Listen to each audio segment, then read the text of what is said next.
on 11 by 14, stick them up by the barbecue pit. Um, it's fun to do that. How are we doing, Ken? It's loading right now. Oh, very good. Does it?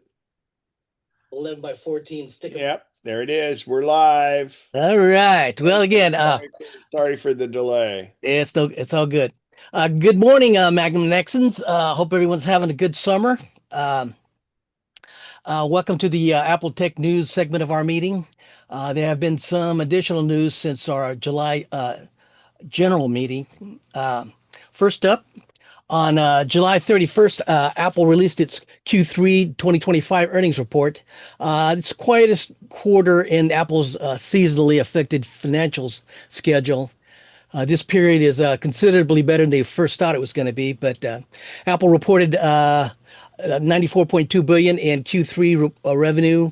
That surpassed Wall Street expectations of 91.6 billion. iPhone sales grew 7% year over year. That was driven by strong demand in China. The China revenue rose 9%, helping offset some declines in iPad and Mac sales. Services revenue reached an all-time high of 24.1 billion, excuse me, up 11% year over year. That's always good. Mac revenue fell 5% and iPad revenue dropped 8%, reflecting weaker demand in those segments. The wearables revenue grew 3%, with Apple Watch and AirPods contributing to the gains. CEO Tim Cook highlighted some strong momentum in emerging markets and ongoing AI investments. This is the last quarter where Apple will only take a minimal hit from the increased tariffs. Apple's facing up about $2 billion in tariff-related costs by the end of September 2025 due to the reinstatement of certain U.S. tariffs on Chinese imports. These tariffs were initially imposed during the Trump administration, but were paused in 2020. Now, with exclusions expiring and no renewal in place, Apple could see increased costs across a range of products, particularly accessories and components sourced from China. Items potentially affected include the Apple Pencil, the Magic Keyboard, and parts for Macs and iPads. The company is reportedly exploring strategies to mitigate the impact, such as rerouting supply chains or absorbing some costs rather than passing them on to consumers. However, analysts suggest that unless exclusions are reinstated or extended, Apple may have to raise prices on certain products or see reduced margins. The situation also adds pressure on Apple to continue diversifying its manufacturing beyond China. That's a move it's already begun with investments in India and Southeast Asia. The tariffs pose a short-term financial hit and a long-term strategic challenge for Apple's global operations. Apple, Indications are that the rumors are saying that iPhone pricing should remain the same, with the exception of the 17 Pro and Pro Max may go up $50, which actually is the first time in 8 years there's been a price increase, and it's $50. And I have to say, there's rumors about a pretty exciting camera that could be adding to what that cost is in it. And the other big thing is you got to remember the quarter coming up is the big sales quarter because it's when iPhones roll out, so other accessories. There's likely to be new Apple Watch and likely to be new AirPod Pros. So that's why the tariff hit will be so large at that point. But Apple, and then of course the chip supplier for Apple, TSMC, is building an incredible facility. They've already started producing some chips in Arizona, but they're tripling the size down there. And it's super important. This has forced the hand. It's very important that we have domestic chip production.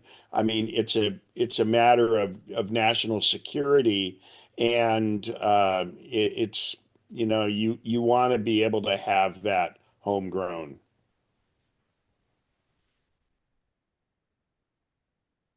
okay, here. Oops, wrong one here. Sorry about that. Apple's executed its most significant C-suite reshuffle in decades, signaling a major transition point under CEO Tim Cook's decade-plus tenure. Longtime COO and heir apparent at one time, Jeff Williams, announced he'll retire in December after 27 years with the company. He's been instrumental in shaping Apple's operations with in the health initiatives and the launch of major products like the Apple Watch. Sabine Khan, currently Apple's Senior Vice President of Operations, will succeed Williams as COO. Khan joined Apple in 1995 and was elevated to Senior Vice President in 2019. He's played a pivotal role in expanding Apple's supply chain and overseeing sustainability efforts and increasing U.S. manufacturing. COO Tim Cook described Khan as a brilliant strategist, making him a logical internal pick to fill the critical role of COO. Alongside this, CFO Luca Maestri has been replaced by Kevin Parak, reinforcing a broader leadership turnover that includes several senior execs nearing retirement age.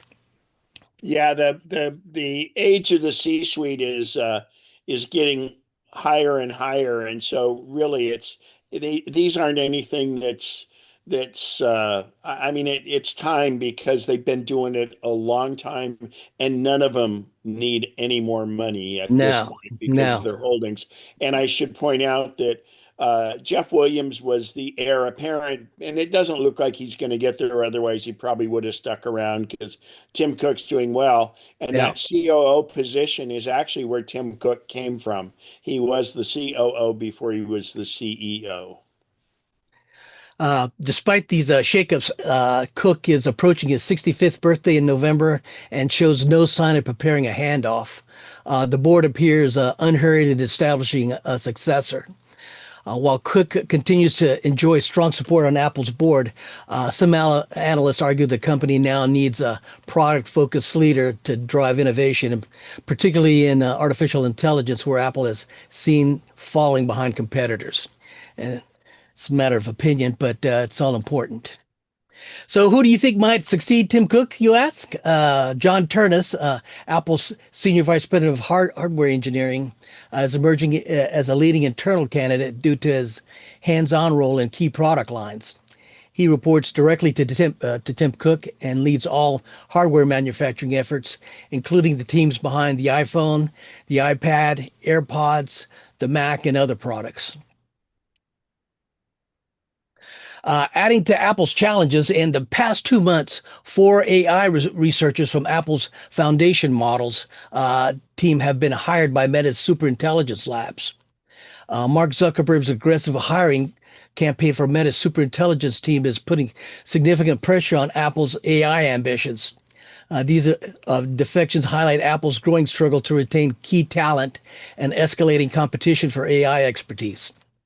Meta's appeal lies not just in compensation. It's been reported exceeding $200 million in total value, but in the promise of working on ambitious, centralized AI projects with significant executive backing. The brain drain exposed deeper issues with Apple's AI strategy. Unlike Meta, which is consolidating its AI efforts under a single high priority team, Apple's AI initiatives are reportedly fragmented and under internal debate, especially over whether to continue building its own large language models or rely on third-party solutions like OpenAI or Anthropic. The loss of Apple Foundation model leadership and senior researchers is seen as a major blow to Apple's ability to build cutting-edge models independently, potentially forcing the company to depend on outside partnerships. The situation highlights Apple's need to urgently refine its AI vision if it wants to stay competitive in the rapidly evolving AI race. Yeah, they paid huge dollars Yeah. to And I pull think, those engineers away. I mean, yeah, 200 million bucks is a lot. I think as part of that challenge is that, when you're in the prime of your career, you want to work on really cutting edge technology. And a lot of times, some of these folks, they want to work on the, evolve towards this general AI, but They're going that to a lot work of that, hard. They want to work on something challenging and yeah, something that makes a difference. I yeah. mean, that's You know, why that's why engineers flock to places like SpaceX yeah, or I mean it used to be Apple was that way, but they're not really on that cutting edge anymore. And I yeah, mean that happens, but yeah, yeah, I mean yeah. it's I tough. think Apple's got a couple of different priorities. You know, these large, massive server farms for this generalized AI. That's kind of one area. But Apple, it makes products where they want to implement AI on a smaller, localized scale that that resides as much as possible on the local device. And I think it's probably a little bit less glamorous, but practically of more benefit to the end user. But you know, when you're at the peak of your game as a AI researcher or senior executive, you know, you want to go. The compensation is one thing, but I think to have something challenging and cutting edge is pretty alluring for some of these folks. Yeah. Moving on, the calendar here is now August, meaning that 2025 is now more than half over. And while the summer months are often quiet for Apple, the company has more than a dozen products coming later this year, according to rumors. Here are 15 new Apple products that are expected to launch later this year, along with key rumored features for each. First up, the iPhone 17, of course, same design and A18 chip as the iPhone 16 with a larger 6.3-inch display, upgraded from the 24 megapixel front camera and possibly 120 hertz support video. The iPhone 17 Air, it's an all new model with an ultra thin and lightweight design. It'll be 6.6-inch display with an A19 chip. It'll have 12 gigabytes of RAM, a single 48 megapixel rear camera, 24 megapixel front camera and single speaker, and optional battery case. Side note here, I think there's been quite a bit of rumor on Apple developing a folding device, a folding phone profile similar to Samsung's. But I think what they've with the making of this ultra thin iPhone 17 Air, I think some of that rolls over into creating a device that folds like a tablet. So we'll see what they come up with here. And of course, the iPhone 17 Pro, it'll have a redesigned rear camera bump with a trio of 48 megapixel cameras, an aluminum frame, and A19 Pro chip. Again, like the others, a 12 gigabyte of RAM and potentially a vapor chamber cooling system for improved heat dissipation. And of course, the iPhone 17 Pro Max, it'll have all the iPhone 17 Pro features plus slightly thicker design for a larger and longer lasting battery. Yay. As far as watches, the iPhone Watch Ultra 3 will come with 5G support plus satellite connectivity for sending and receiving text messages in supported areas without Wi-Fi and cellular coverage. Other likely upgrades include an S10 chip or newer, faster charging, wide angle OLED display that's brighter when viewed from an angle. Of course, the Apple Watch Series 11, this will be a spec bump year with that S11 chip and some smaller changes, following the bigger design updates that came with the Series 10 from last year. And the Apple Watch SE 3, initially rumored to feature a plastic case and bright color options, but that may not be happening anymore. Uh, Not many rumors beyond that yet, but the Apple Watch SE has not been updated since 2022. So it should catch up with a handful of new features and improvements this year. The following devices are rumored to receive Apple's next gen M5 chips this year, but no major redesign changes are expected for any of them. Of course, that'll be the Vision Pro, the iPad Pro, the iMac, Mac Mini, and MacBook Pro. As far as home accessories, We can expect the Apple TV 4K fourth generation. This will feature an Apple designed Wi-Fi and Bluetooth chip with Wi-Fi 6E or Wi-Fi 7 support, and likely a newer chip than the A15 Bionic in the current model. It'll have faster performance, of course. Built-in a FaceTime camera has been rumored for a future Apple TV, but it's not clear if that will arrive with this particular model. And of course, HomePod Mini, second generation, also featuring Apple design Wi-Fi and Bluetooth chip with Wi-Fi 6E or Wi-Fi 7 support, and likely improved sound quality. And rounding out the home and accessories, we can expect the AirTag second generation. It'll be featuring 3 times greater tracking range versus the current AirTag, and a more tamper-proof speaker as an anti-stalking measure. As far as wildcards, um, the new Studio Display 2 model with mini LED backlighting arriving probably late 2025 or early 2026.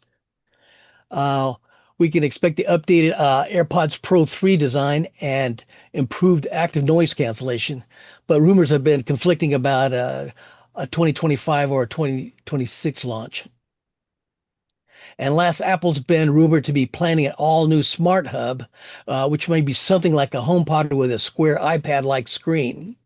It would help. It would allow users to control smart home accessories, make FaceTime video calls, use Apple's delayed personalized Siri features, and more. Most of these devices in the list should be announced in September or October of this year, one way or the other. Apple finally finalized all the public betas of version 26 on all platforms on July 24th. Anyone can sign up to be a member of the Apple Beta software program for free and gain access to the public betas for testing. As always, we highly recommend backing up your devices before installing beta software. And in case of issues, do not install on any device that is mission critical. Absolutely. It's Yeah, called beta for a reason, and that's right. That's why you right. don't want to be on what's called the bleeding edge. For a detailed first look at some of the public betas on the most popular platforms, I recommend the Six Colors website. Jason Stell, who's spoken to MacNexus more than one occasion, and Dan Morin have been on the developer beta since the initial release. Together, they've written about 15,000 words on the first look releases. Maybe later this month we can take a deeper dive into some of the betas. Here's another interesting rumor. Apple's about to shake up things on the budget laptop space. This is for you, Bev. With a MacBook powered not by an M series chip, but by the same chip that'll run the iPhone 16 Pro. That would be the A18 Pro chip. This marks a big shift for Apple, bringing iPhone level efficiency and power to the Mac lineup for the first time. It's expected to hit the market in 2026. It's aimed squarely at users who want the macOS experience without the premium price. So if you've held off buying a Mac because of the cost, this model could be your entry point. Apple's reportedly targeting a starting price of around $699. That's well below the $999 MacBook Air. And the Think battery lightweight. will last a long, long time because it's Yeah, essentially the iPhone chip. yeah. You want to think lightweight and colorful? I guess they're thinking blue, pink, silver, yellow. Some of the colors they're considering highly portable, possibly even fanless. It won't match the M series chips in raw power, but for students, casual users, anyone who's deep in the Apple ecosystem, it could be a sweet spot. At all of this at a lower cost. And with Just that be chip, it should still have Apple Intelligence. Oh yeah, yeah. Just be aware. It'll likely come with a few trade-offs like fewer ports, limited external display support, and simpler specs.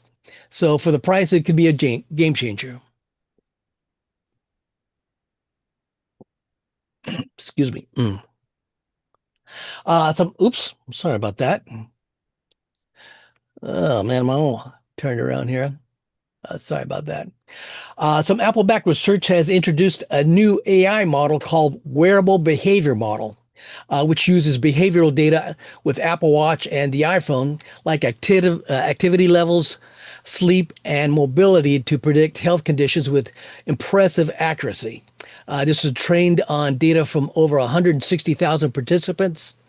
The WMB outperformed traditional sensor-based models in most tasks, especially dynamic ones like sleep quality and pregnancy detection, where it achieved up to 92% accuracy. Instead of relying on noisy raw data, uh, the wearable behavior model focuses on higher level human interpretable trends, and when combined with physiological sensor data, it delivers even more powerful health insights. As stated previously, oops, ooh, what was that? Sorry about that. As stated previously, watchOS 26 is coming this fall with new features like the Notes app, watch face hints, control center upgrades, and more. Unlike most watchOS releases, there are several tentpole features that will only be available on very recent Apple Watch models.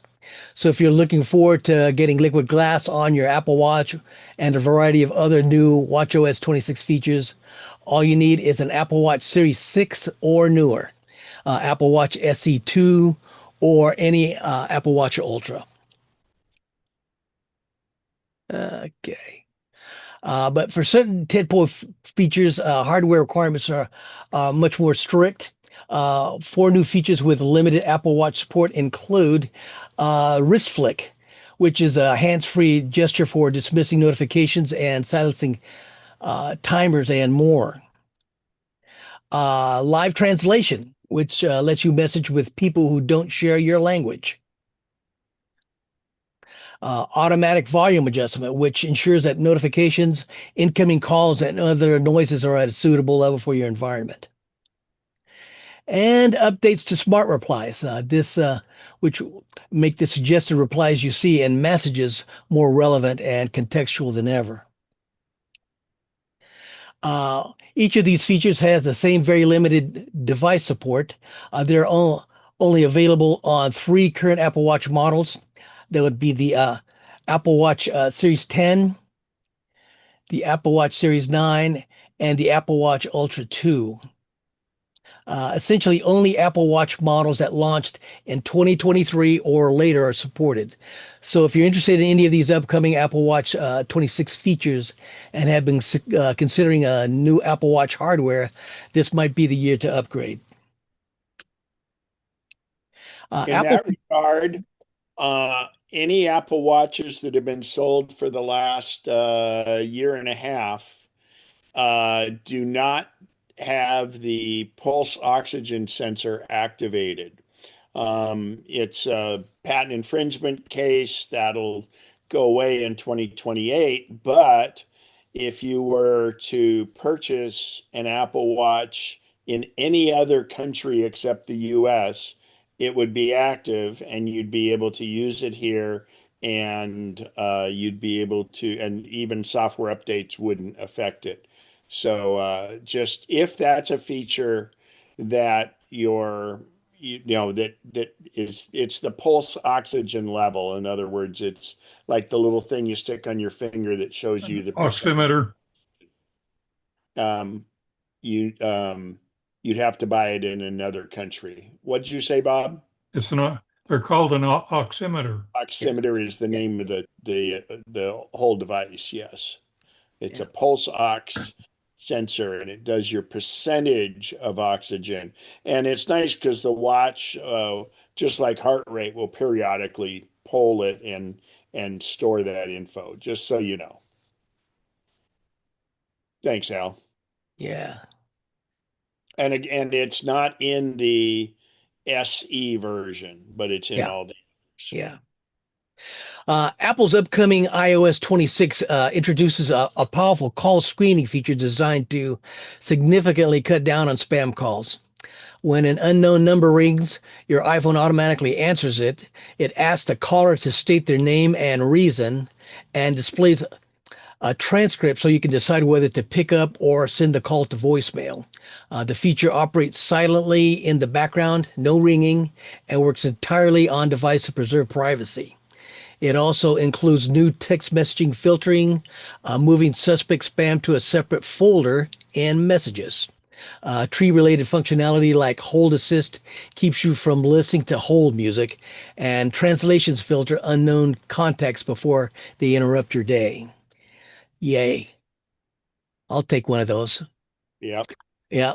Apple is, like I was saying earlier, Apple's reportedly developing a crease-free folding iPhone set to launch in the second half of 2026, featuring a cutting-edge internal hinge design to eliminate the screen crease that plagues most foldable devices. According to analyst Ming-Chi Kuo, the hinge, essentially a precision metal plate, distributes bending stress to prevent permanent screen deformation. It's manufactured by a company named Fine M-Tech and supplied via Samsung Display. This component is key to achieving Apple's high display quality standards, and the device is expected to use a book-style design with a larger outer screen and a premium price of around $2,000, offering users a compact smartphone that unfolds into a tablet-like experience. Kind of like a combination of an iPad mini and an iPhone 16. It might be compelling for some folks. We'll see. Yep. Yeah. On July 23rd, Apple introduced Apple Care One. It's a new all-in-one subscription plan designed to simplify device protection for multiple device households. For $19.99 a month, U.S. customers can cover up to 3 Apple devices, including iPhones, iPads, Macs, Apple Watches, Vision Pro, and more, with full Apple Care Plus benefits, giving you unlimited repair for accidental damage, battery service, and 24/7 priority support. Additional devices can be added for $5.99 a month. Unlike previous Apple Care Plus model, Apple Care One allows users to enroll not only new purchases, but also eligible devices up to 4 years old. Headphones must be under 1 year old. So as long as they pass a condition check via diagnostics. Beyond the cost savings, Apple Care One enhances flexibility and convenience. It extends theft and loss protection to iPads and Apple Watches. Coverage once it was exclusive to the iPhones, while keeping plan pricing flat regardless of the device mix. Customers can swap devices in and out of the plan seamlessly, and trade-ins automatically transition coverage to new devices. Apple states that users insuring an iPhone, iPad, Apple Watch could save up to $11 a month compared to individual plans, with larger savings for households with more devices. It'll be starting on. It started already. July 24th. U.S. users can sign up via an iPhone, iPad, Mac, or in-store. A couple of wrinkles to that. This article from Apple Insider explains how Apple Care One automatically covers most devices linked to a user's Apple ID, but certain products may require additional steps to ensure they're properly enrolled. While Apple devices like iPhones, iPads, Macs, and Apple Watches typically sync coverage with no action required, accessories such as AirPods or HomePods, older devices, or those not purchased directly from Apple might not be automatically added. Excuse me. Users may also run into issues if a device is associated with a different Apple ID, family sharing setup, or isn't currently in use. To manually add these uncovered devices, Apple provides a process through Apple Care One portal or by contacting Apple support. This article recommends checking coverage status at checkcoverage.apple.com or in the device's settings under Apple Care.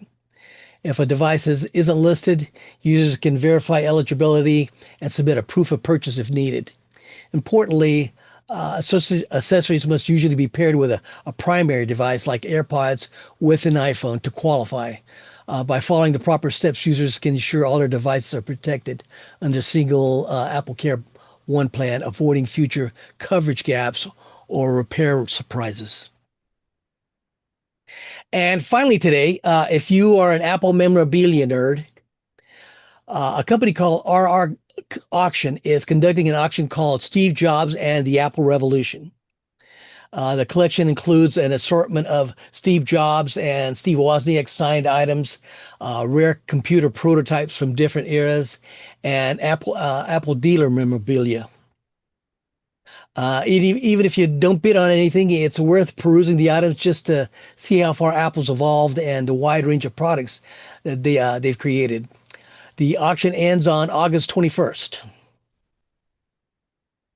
Most of the links generated today were in the July general meeting PDF, but any new ones created today will be distributed in the PDF by Bob White in his normal MacNexus email blast. I'll post it sooner on our Facebook page. Our Facebook page is a great forum for late-breaking curated Apple tech news and support. And we encourage everyone to come check us out. And back to you, Ken.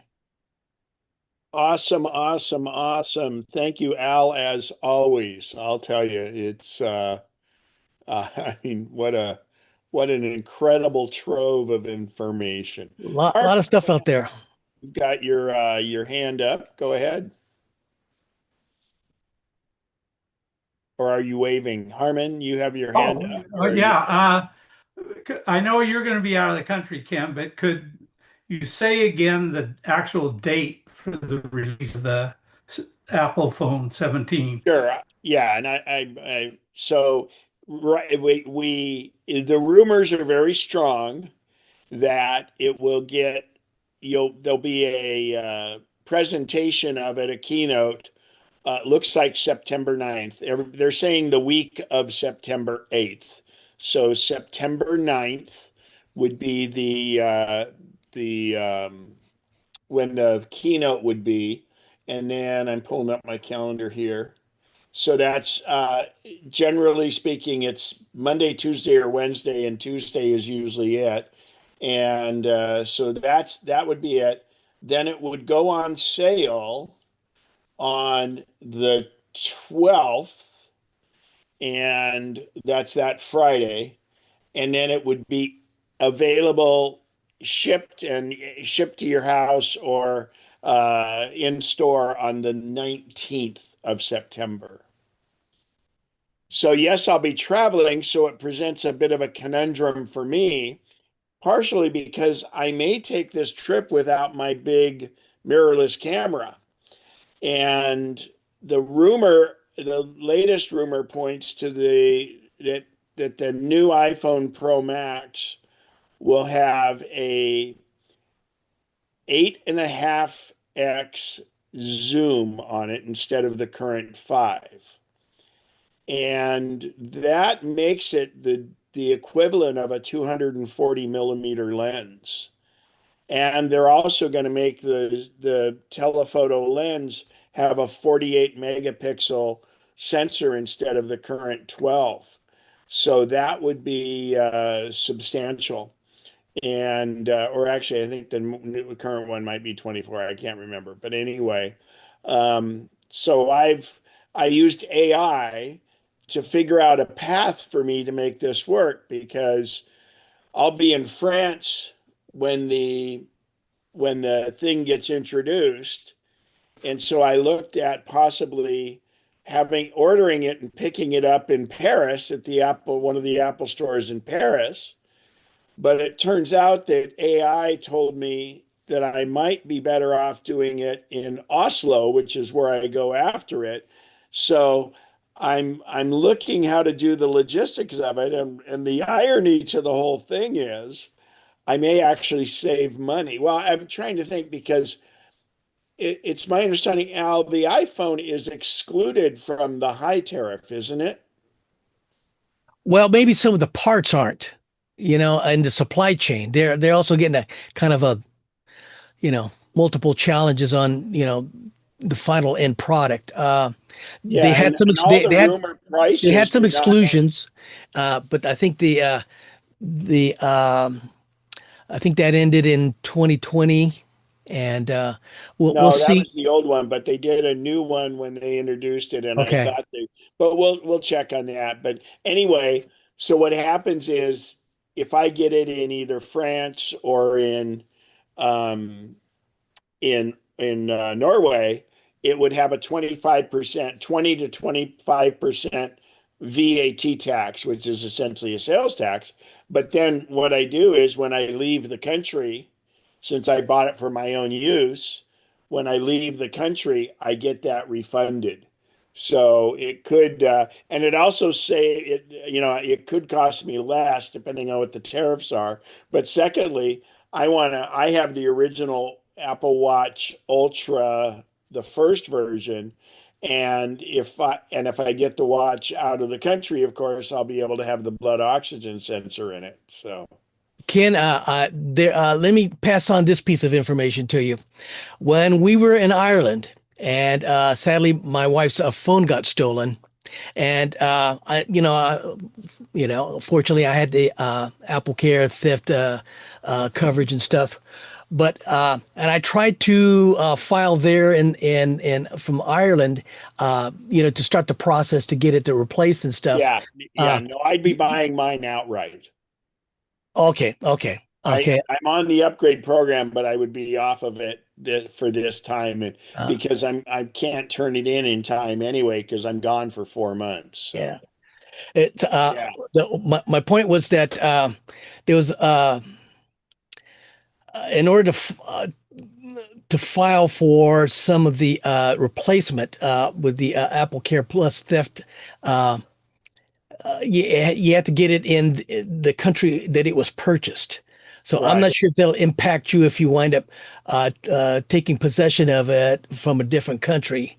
Maybe that probably don't apply, but thought I'd No, throw. I'll be buying it as a non-resident in that country, so therefore I just get the VAT refunded. But they all, you have to make sure on the phones too. But these days they basically make an international phone with all the bands in it. So, and of course, any phone can use, uh, you know, even different languages. So they're all built into it. So, but anyway, I think it's pretty exciting when I because originally they were talking about doing the 48 megapixel but keeping the 5x zoom, which and then you could because it's going to be a higher resolution, you could essentially digitally do it. But now they're talking about with this new camera bump the possibility that it's actually a telephoto lens that zooms in and out from 5x to 8.5x.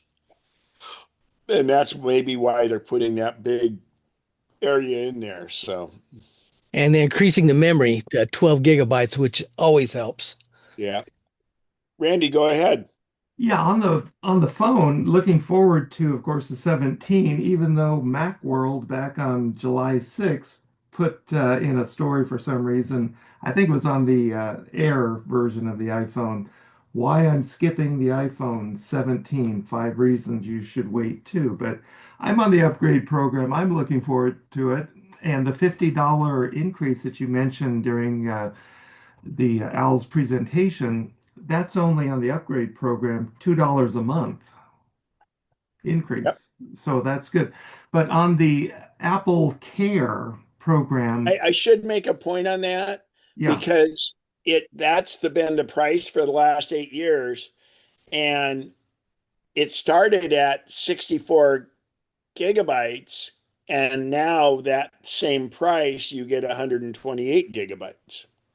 Get more bang for your buck. yeah. Yeah. So it's really been a kind of price increase and it's how Apple does it. They maximize their production on it and stuff. But anyway, go ahead, Randy. Yeah, on the Apple Care, it sounds really good, but I would really need Oh, the Apple Care One? yeah, a expert to kind of help me Yeah. guide me on that, Yeah. which devices, Y- because with the upgrade program, Apple Care and theft, if you get the theft also, is included or part of Well, mandatory with the it's upgrade. not quote included. You pay for it. Oh yeah, no, no, exactly. I pay for it, but I don't know that I could then put it into this new Apple. Absolutely, you could, because you just Oh, have to have it covered.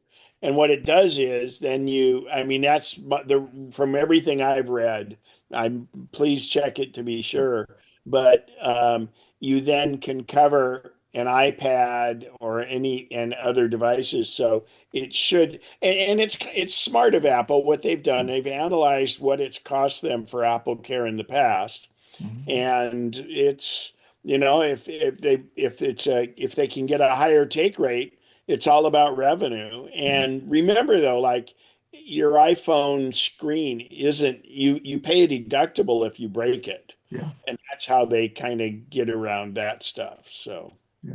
Well, good stuff.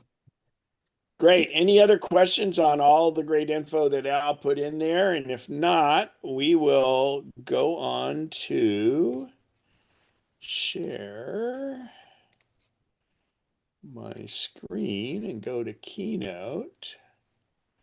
Get rid of that. Why is mail bouncing? Come on. Okay. All righty. So,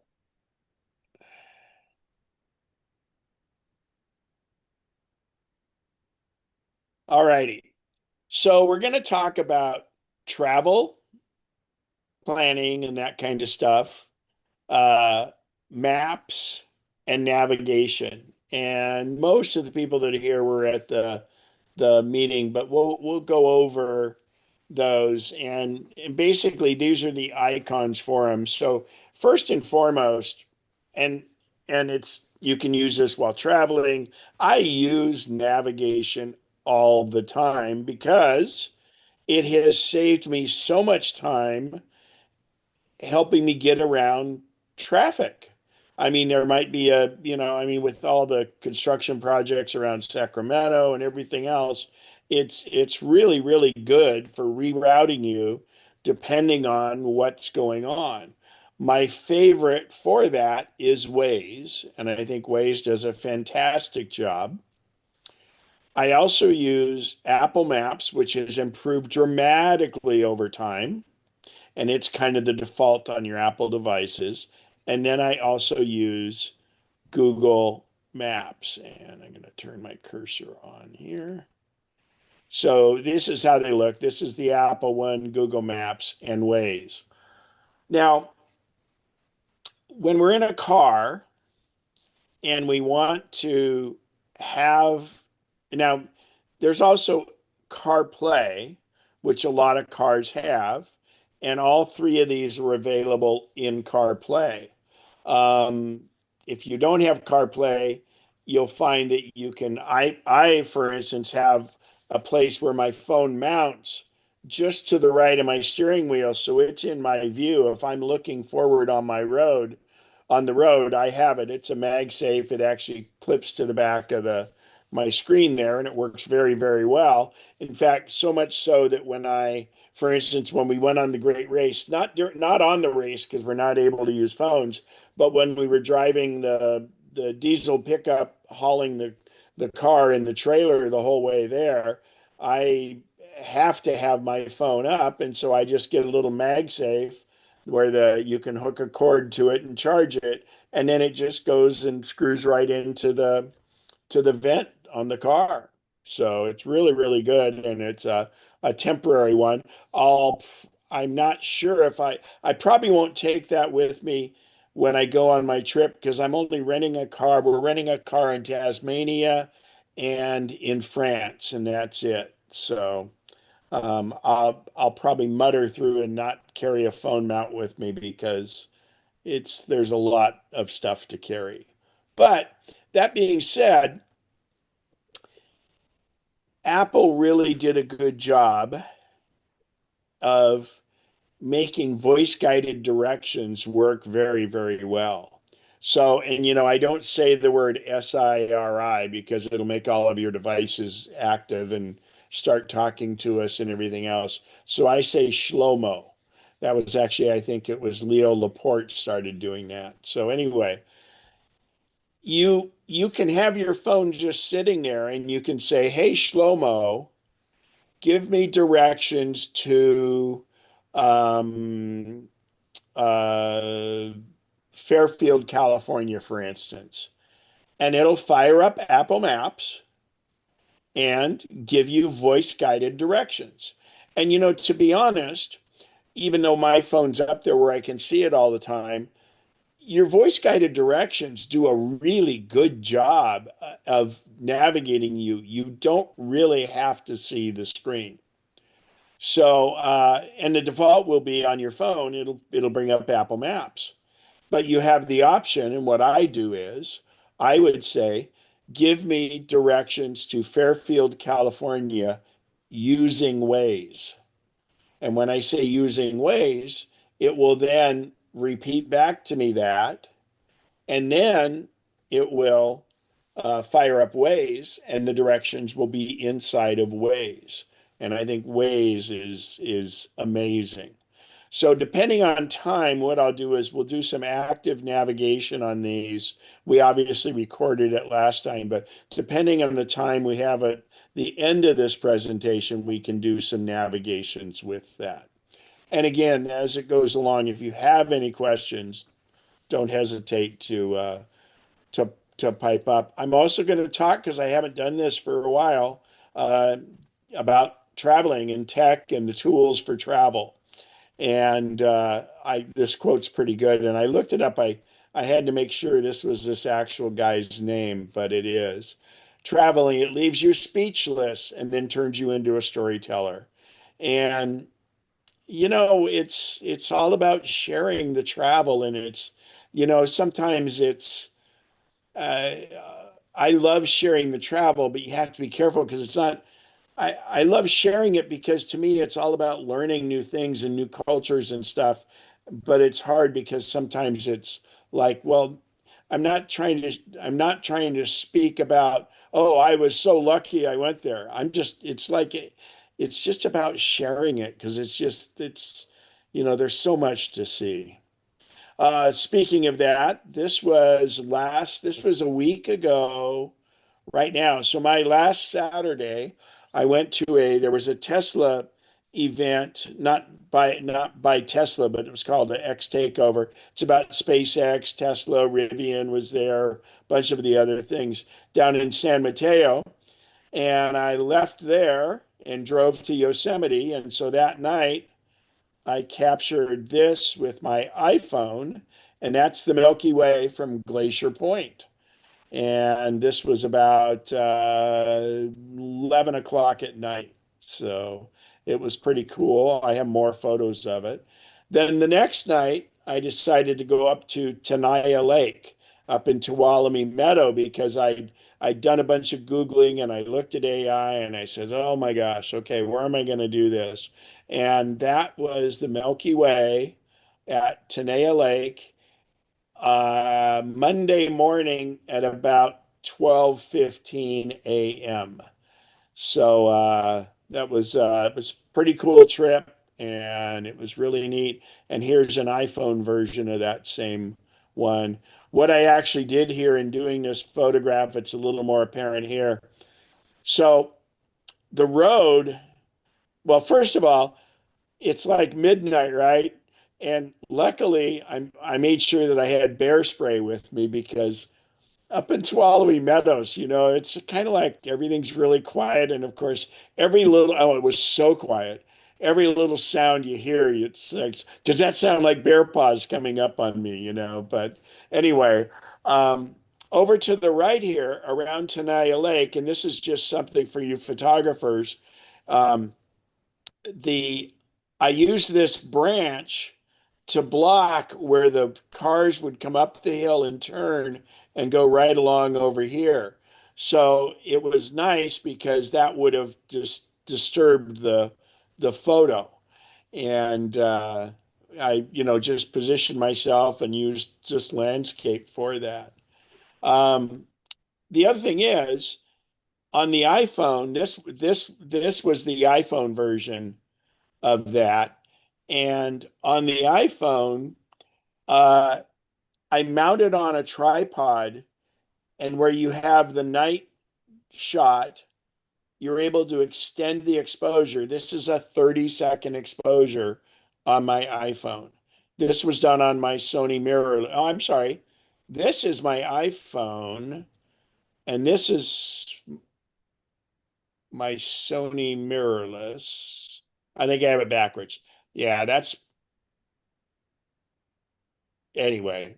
They're both good, and I really encourage it. But you really got to have a tripod so you can get a longer mount. And then what I do is with my Apple Watch, I activate the camera using my Apple Watch because otherwise the movement would shake the tripod. So anyway, that's Yosemite.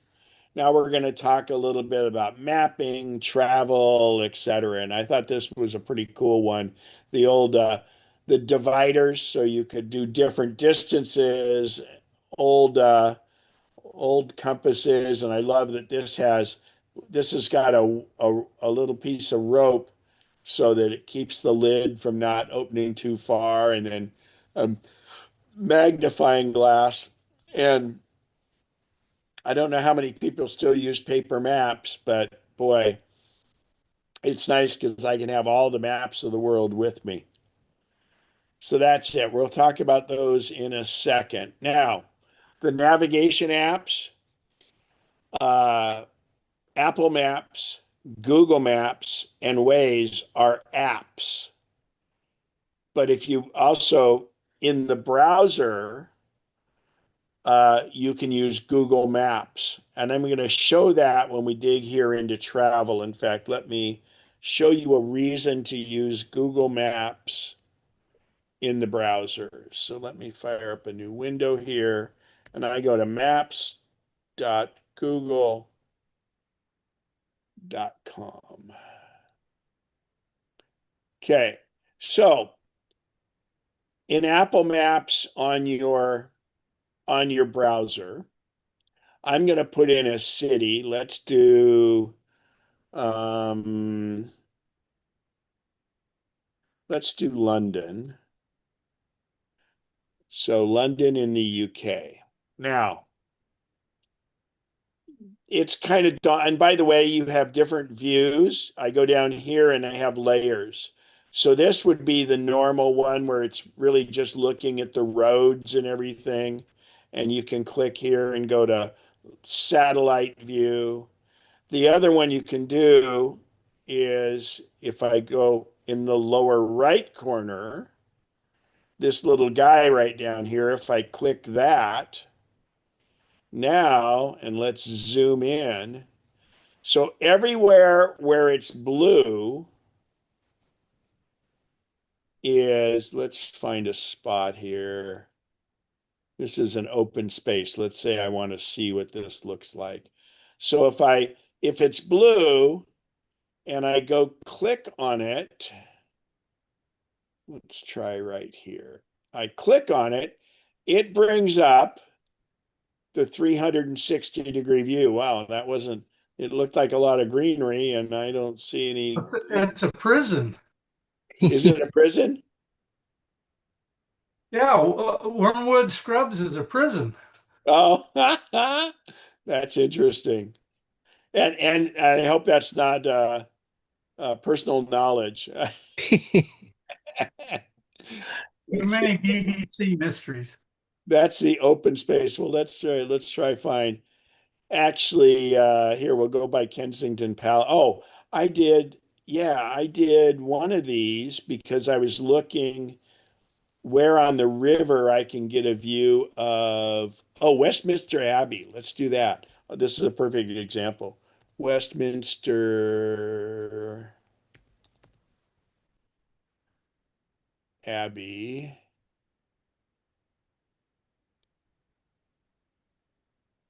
Because I saw a photo online of this right here. This is Westminster Abbey, okay? And I'm planning for when I'm in London, I wanted to get the photo of this. So I looked here, here's Westminster Bridge, and then I see all these dots. So if I go here, and where did I look? I ended up using there's a little park right here. Oh, I looked under St. Thomas, but if I click on these little dots, this will bring up a 360-degree photo. And this was the actual photo at night that I wanted to take. And so I was able to find that. So that street view is really good. Apple Maps does the exact same thing, and it does it very well. And it also has a flyover.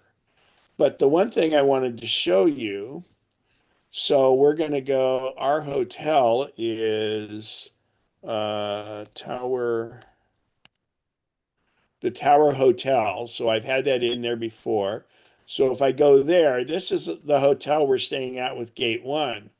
And it shows me all of the different paths around here. But I want to turn off that because it's a little confusing. So this is our hotel. There's Tower of London. And you have all these things up here, nearby hotels. Obviously, I want to know where nearby restaurants are, things to do, bars, coffees, pharmacy, parking, etc. So Google Maps is fantastic. And oh, this is interesting. There's a little marina right there, and this is our hotel right here on the river. Oh, here's Dog and Cone ice cream. And they're great. Obviously, it says closing soon because the time change. But what I want to show you here is if I go to LHG, or I'm sorry, LHR, which is Heathrow.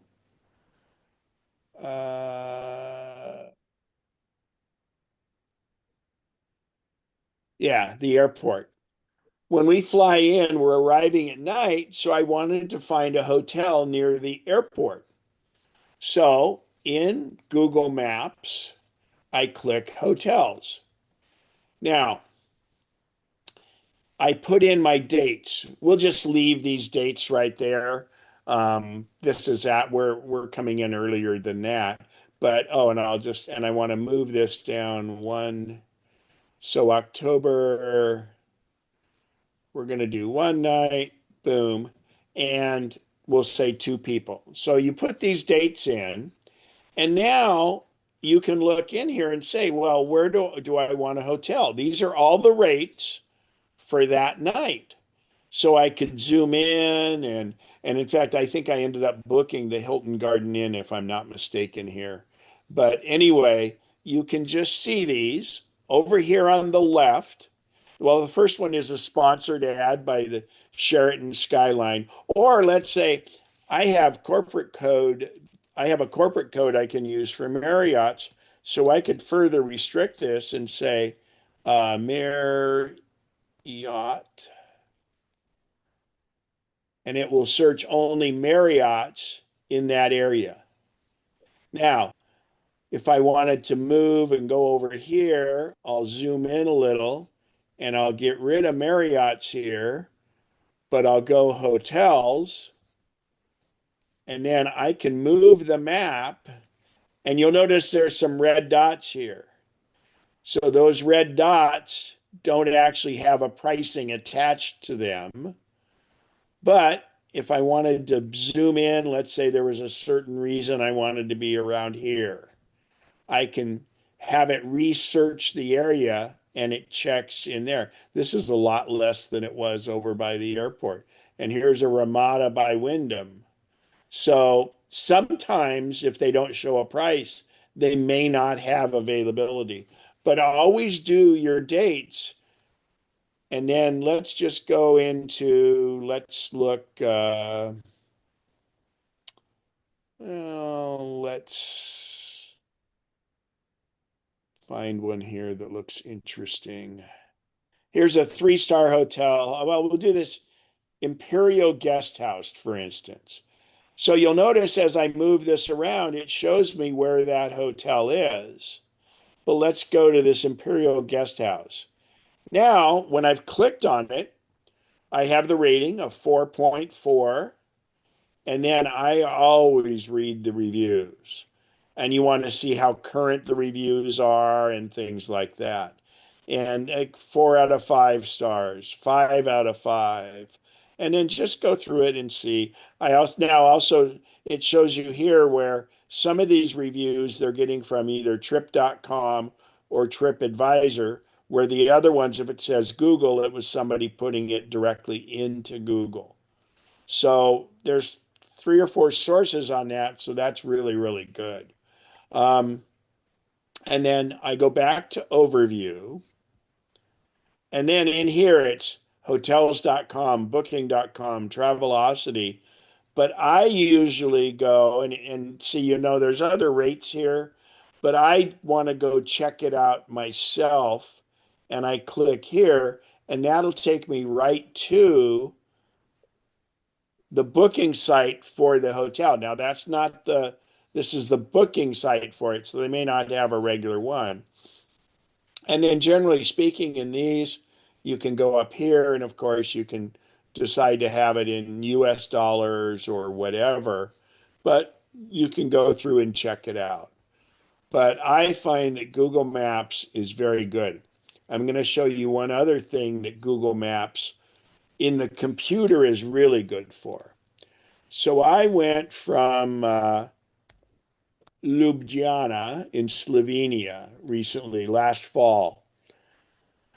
I went from Ljubljana in Slovenia to Warsaw. So first I found an extra night at the hotel. I actually ended up staying at the same hotel that the travel Gate 1 used. But when I go here and I want directions, I click this and I'm going to flip it. I'm going to flip my screen here so that I'm going from Ljubljana to Warsaw. And I'll hit Warsaw here. So now it'll build me a route. Well, and that's walking. We don't want that. I last searched under walking because I was looking around Yosemite. So first would be if you had a rental car, and it's calculating that, okay? A rental car. Secondly, by train. And the cool thing about the train is there's a few choices, and it shows you here how the route would happen. But pay attention to this options. And the other thing is I'm gonna say depart at, and we'll pick since it's a Saturday, let's pick a weekday. We'll say the 11th at 10:16 a.m. I'd probably want to do earlier than that because I'll have better choices. We'll say 8 a.m. But it's important to look up here at options. And again, this is on train. If you click options, I can say, give me mostly train, not bus. I can prefer those. But think about this. I was traveling with luggage. So for me, and at the time my mobility, I had limited mobility. So I would select one that had less walking, which would mean getting to the station and stuff. But when you're traveling with luggage, you want the fewest transfers. So I'll tell it to sort, and now it will sort by fewest transfers. And you can see there, it just did a little different route and all this. Now, train travel throughout the world, since we're talking about trains, and Al, I didn't provide this link for you, but it's really easy. It's called seat61.com. If you do any type of train travel anywhere in the world, this is the absolute bomb. I found it when I was trying to go from Cusco to Machu Picchu and I wanted to get off the train partway. At the end of this big trip I'm going on, we're using this wonderful it's called the Transalpine in New Zealand, and it's one of the most beautiful train rides. It's not very long in the world, and I use this to find out which side of the train was best to be on. So let's take my example of going from Ljubljana to Slovenia because I did do this. So I'm going to go train travel in Europe, and I'm going to go here to Slovenia. So I'm going, well, that's London to there, train travel from Slovenia to other European cities. I'll click on that. So train travel from Ljubljana to, and we'll see, yeah, to Warsaw was my trip. So now I've gone in, and this is a free site. He makes money. The only money he makes from doing this is, and you can't even buy your tickets here. It'll show you where to buy your tickets, but he makes his money by having these ads, and that's it. And this thing is the most incredible. So here's Ljubljana to Warsaw, and then on to Krakow, Bucharest, and Kiev. So I have a bunch of options here. I could take the morning train and then a sleeper train. And I could do it going through Budapest or going through Vienna. Or I can just do a regular train with an overnight stop and then a daytime train from Budapest or Vienna. I actually did the one over in Vienna because I wanted to see the countryside. Normally, if I was in a hurry, I'd take the sleeper train. But here it gave me the route. It even suggested hotels. This motel one, it says, yes, it's less than 100 yards to the train station. I walked right outside the train station. I walked across the street, and boom, I'm at the hotel it recommended. It was just amazing. So it talks and it links to the hotels. It tells you about it and everything. But if I take this train option here and click on that, now it tells me there's two different types of trains. In this case, there's the kind of higher, and we're going across two different countries, well, three countries actually. And it goes down, and then it even shows you what it's like inside the train, the dining car, the first class versus the other, things to see. It's just amazing. So it's called Seat 61, SEAT 61, and it's because the name of it was the man the man in seat 61. It all started with that. Pete, go ahead. How are you paying for all this, starting from when you leave Roseville? Well, with a credit card. Do you carry any cash or paper? Oh, good question. Yeah, so I'll show you later a thing that I wear, but I use, so it's important to have a credit card that has no international uh, foreign transaction fee. So, and then what you do with that is, so you want to check with your card that lets you do worldwide travel with no foreign transaction fee. And what that means is when I go to buy something, say on the train, if I bought a meal on the train, or even to buy the train ticket, I do it in the local currency, because otherwise what happens is whoever it is that's providing the processing will mark it up. If you say you want it in US dollars, you never do. You want to leave it in local currency. And what will happen, for instance, on my Chase Sapphire card, it will get it at what's called banker's buyer's rate, which is the least expensive way. So there'll be a slight transaction fee, but it's not a transaction fee. It's actually, they convert it at the most favorable rate, but there will be a little bit of hit. In other words, if you transact one way or the other way, there's just a small little handling charge. And then the other thing I do, I carry with me if you have a Schwab account, it's the best ATM, and I got no foreign transaction fees. I get the money and they reimburse me for any ATM fees. So ATMs worldwide, the transaction, let's say a transaction costs $6 to do the withdrawal, it will take and credit that on there. There's a few other ATMs, but I just know the Schwab one is great for that. Now, that's different. That's an ATM card versus a credit card. You're best to use credit cards all the time, and you shouldn't travel using a debit card for most transactions. Your debit card should be only to withdraw cash. So what I do is, while we're on this subject, I'll just go right to it on my keynote here.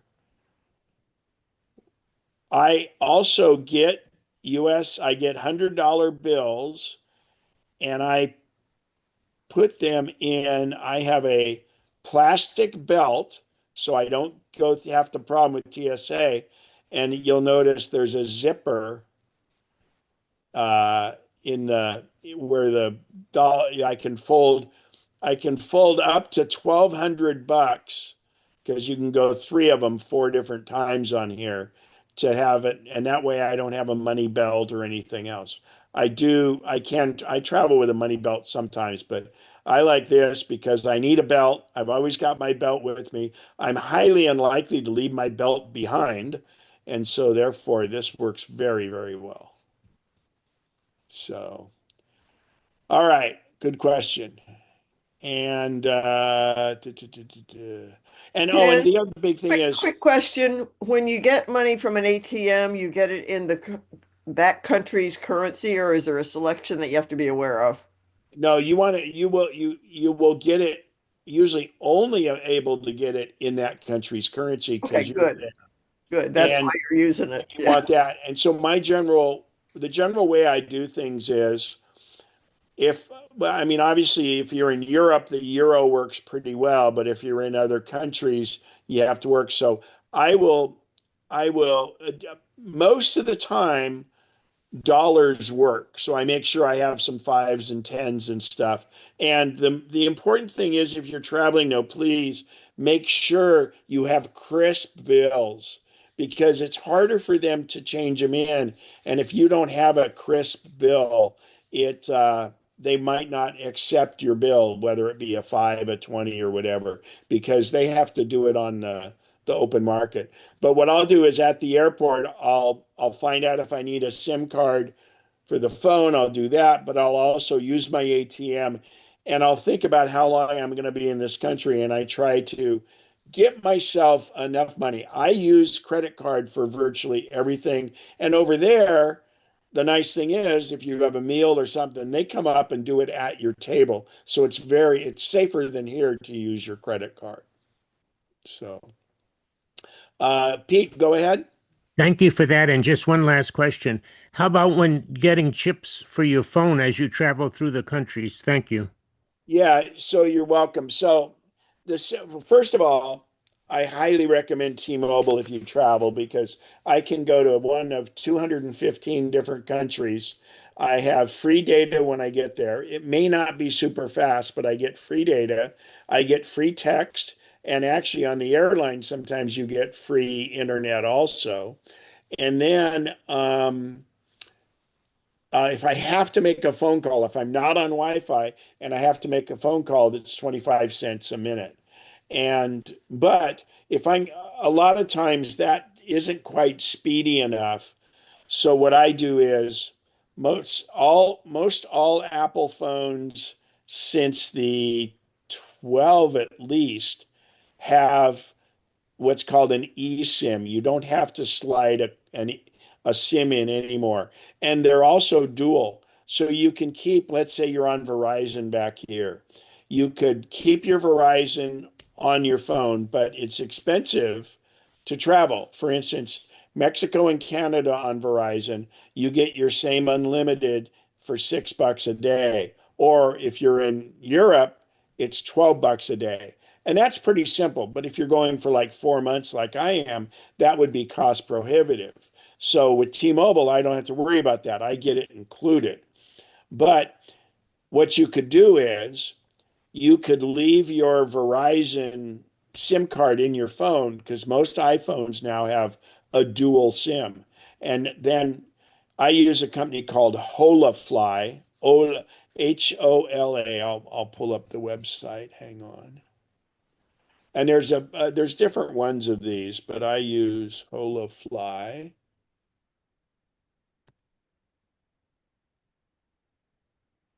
And I have an app, and what I do there is, first of all, I do a Google search or I'll use AI to tell me what's the best carrier in these ones. And if you're doing multiple countries, you just want to get a carrier like this so you're not having to change in every single country. But you put in where you're traveling, it'll show you how much. And it's a simple app on the phone. I'll be able to activate it as long as I have some form of connection, either before I leave or if I'm at the hotel or at the airport. And what I do is I just have Holafly. I pay them, and that's a second SIM on my phone. And with the dual SIM setup, I can set it to say, make my Holafly, my eSIM on my Holafly, be my primary data. And in fact, if you do a SIM from a different country, you usually just get it without a phone number. And if you have to make a call, use your phone number because you're going to want your phone to be active anyway. But the big deal is the data. And if you don't need a phone number, you can get data for a lot less money than having a data and that. And then, of course, just so you know, anybody you get blue text to and from, you don't need a cell phone number for that because that goes over your data. But the green texts on your phone are over regular cellular network, and it would be reflective of your existing phone. So the other thing is, if you're traveling with Verizon or AT&T, you need to make sure you turn off your cellular data because you'll come back with a really big bill and not know it. So, and I encourage you to talk to your carrier before you go if you're needing roaming and things like that. So, good questions on that. Let's go back to the keynote and we'll go to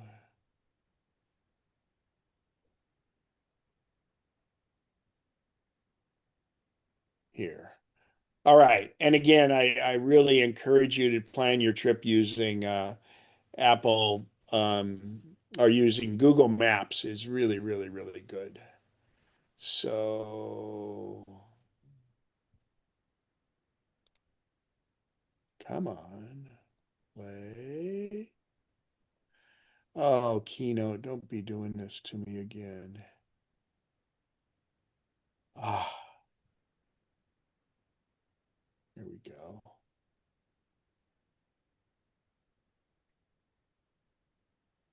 Huh. Well, I got to quit Keynote and fire it back up. It's something weird with this slide or this particular slide deck.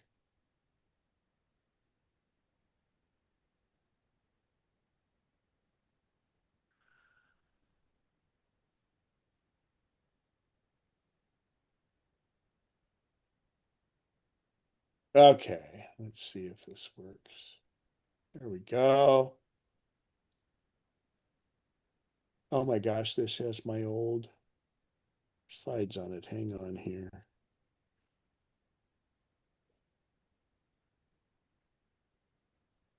Oh yeah, this is the right one. Good.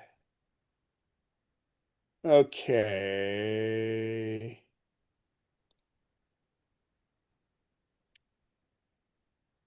All right. So how to get around. We did that one. And this, I inherited my love of travel from my folks. And, being in Yosemite again recently, as a kid, we used to spend a week every summer down in Yosemite. And I didn't realize how spoiled I was. I thought all kids did that, but man, it's a special place. It really is. And that's Valley View. It's the only thing you buy that makes you richer. AirTags. Now, Apple AirTags are wonderful. They can track your luggage. They can remind you if you left something in the hotel room. Um, And then there's also flat ones out there you can use to put in a wallet. They're not by Apple. The AirTags here are pretty thick because of the battery that's in them. The battery lasts a year. I hide mine inside my suitcase with some tape. I unzip where the liner is and put it in there so it's hidden. I also, if it's something really important, I recommend possibly two AirTags. Only two?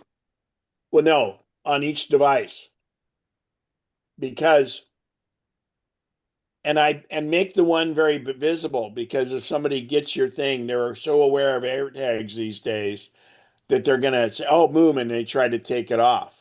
Well, the hidden one is the one that you're not, you're gonna need, but it's wonderful. But yeah, more than I think I've got a total of 12.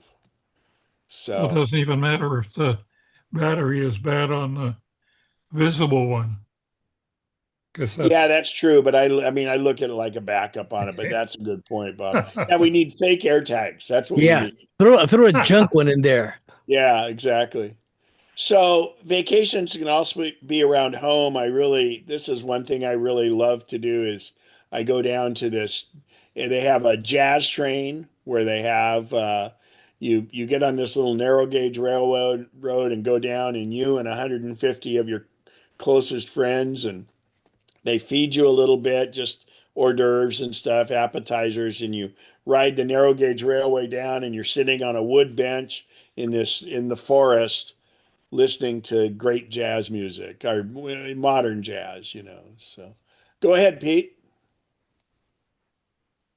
Very briefly, thanks for everything so far. I've got those AirTags. I think I bought two of them, and they've been sitting on my counter for about a year. I was wondering how to change the batteries or whatever.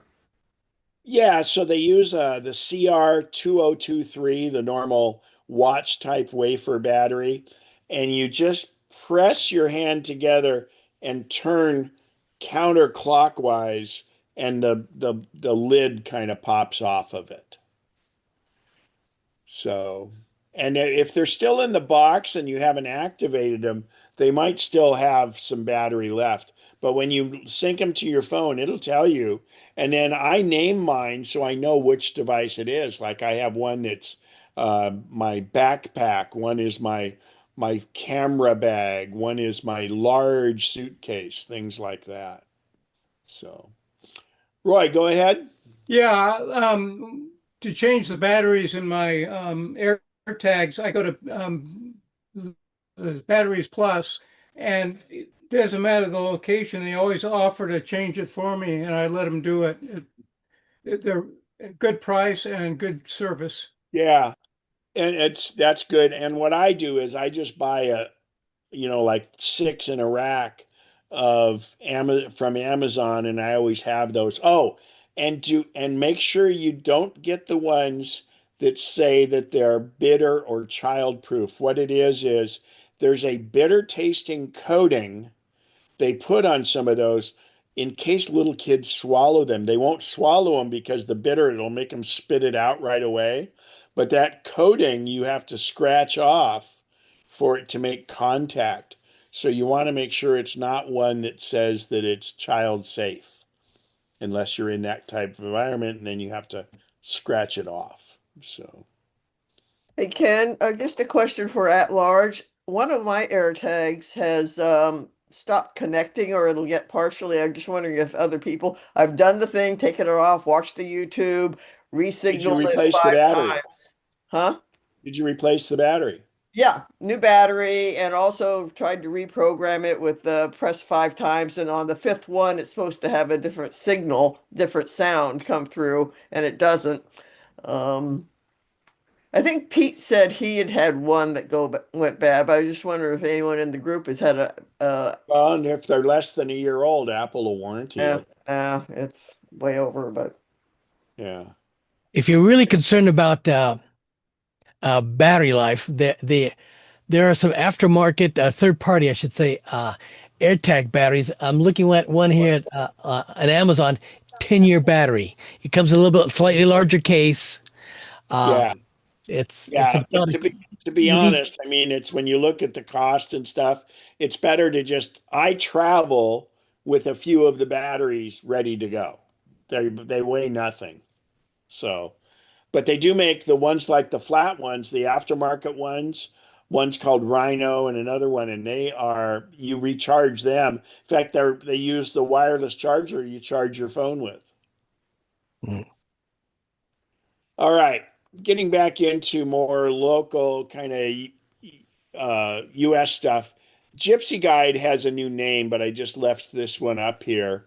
It's called Guide Along, and I'm going to play a little uh, audio video of it. Gypsy Guide driving tour apps are perfect for travelers who want all the benefits of a guided tour, but prefer the freedom to drive yourself. The audio tours are filled with local stories, tips, and directions about the interesting places ahead, so you won't miss a thing. Just download the tour apps over Wi-Fi before you go. While you drive, there's no need to have a cellular, data, or Wi-Fi connection. Easy and fun. It's just like having a tour guide in your car. You guys were able to hear that, right? Yes. Yes. Come in handy. Those are Guide great. Along is absolutely awesome. Everybody I've told about it love it. So I'm going to go in here and just show you. And they've recently increased the number of tours they offer. And you go, I mean, it just is amazing. It's a one time, it's not a subscription. They can bundle them together, and there you go, 15% off. But I just absolutely love them. And I know Yosemite like the back of my hand. And you know what? When I did the Yosemite one, it told me about places that I never knew about. And I've spent a lot of time there. I think it's one of the best investments you can do. I'm going to be using it on our trip because I noticed the Australia one here. We're going to be in a bus, but I want to have it with me. But it's mostly US. Now, I want to throw this out to everybody. When you're traveling, like in Europe, has anybody used these GPS guided apps for when you're going along? I know there's certain ones like for the Louvre and everything else, but has anybody found any? Rick Steves is supposed to have one, but has anybody had any they've had good luck with? If so, please speak up. Okay, the search continues then.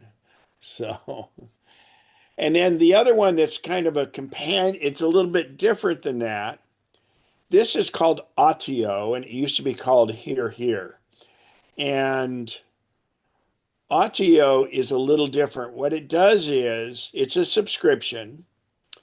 It takes, as you're driving along, it finds things of historical significance. Now, Bill Werlin, I know his brother, and that's how I first heard about this. But also, one of the three partners in this, Kevin Costner, invested in this, and he actually does some of the narrations. And then you got like Madison Square Garden. Phil Jackson does the thing there, the old basketball coach. But it goes through and gives you wonderful. It's not a sightseeing, it's more of a historical thing, like for instance in Wilson's Creek. So it uses GPS, but it does it in a broad area. And so it's not like for your driving directions. For instance, we used the guide along, the one I showed you a minute ago, when we went through the Badlands, for instance. It's got all these stops and everything, where this is more or less as you're driving along on the highway, it'll find something nearby you and tell you about it. So, and it's really good. And you can activate it for just trip by trip, but I find it really, really good. Then the other thing is, this is a wonderful app for doing travel. It was designed for EVs and it does all EVs, all electric cars. But I find that because I can put all these multiple waypoints in here, that I use that. For instance, we were driving the car. We started in St. Paul this year, Minnesota, for the Great Race. But I use this just to see what the route would be like and see what, like if I left at 6 a.m., where will I be about at this point? So it's just a wonderful, wonderful app or website. And it doesn't have to be EV, but it does it for all EVs. It'll show you the charging locations. But I just use it for great navigation. So there's a whole bunch of different things here. The kayak one, kayak's great, but the travel restriction one's off. But like Sherpa, I go there. This was back when it was COVID, but I use it now, and it tells me where I need visas and things like that. So that being said, the rest of these in here, I've activated. These are tools for travel. So I have. The first one was this is the Sherpa app, travel requirements, visas, and things like that. So that was the first link. And then I go in here, and this is for travel. It's an anchor thing. Plug it into the wall, and you've got all kinds of outlets.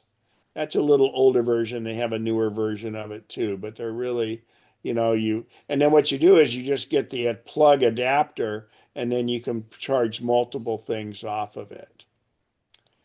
This is the newest, and it's 30% off. This is fantastic. It's the Apple Watch charger, the AirPods charger, and the iPhone charger.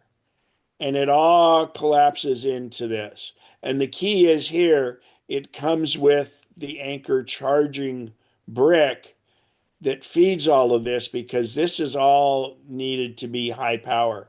And it just really, it does a great job. I was able to get it so I can put my watch in nightstand mode if I prop it up so I can read that. But this is really compact, and you can see there it's really small, and it does, instead of this table here with all this stuff, you're back down to one cord with that. So obviously, if you travel with an iPad, you would need a second cable or charger for that. So that's the Anchor one. Then this is highly recommended. This is 12 South. It's called AirFly. There's some other ones out there. They have the AirFly, they have the AirFly Pro, the Pro, and they have the AirFly Pro 2 now. The 2 is the newest.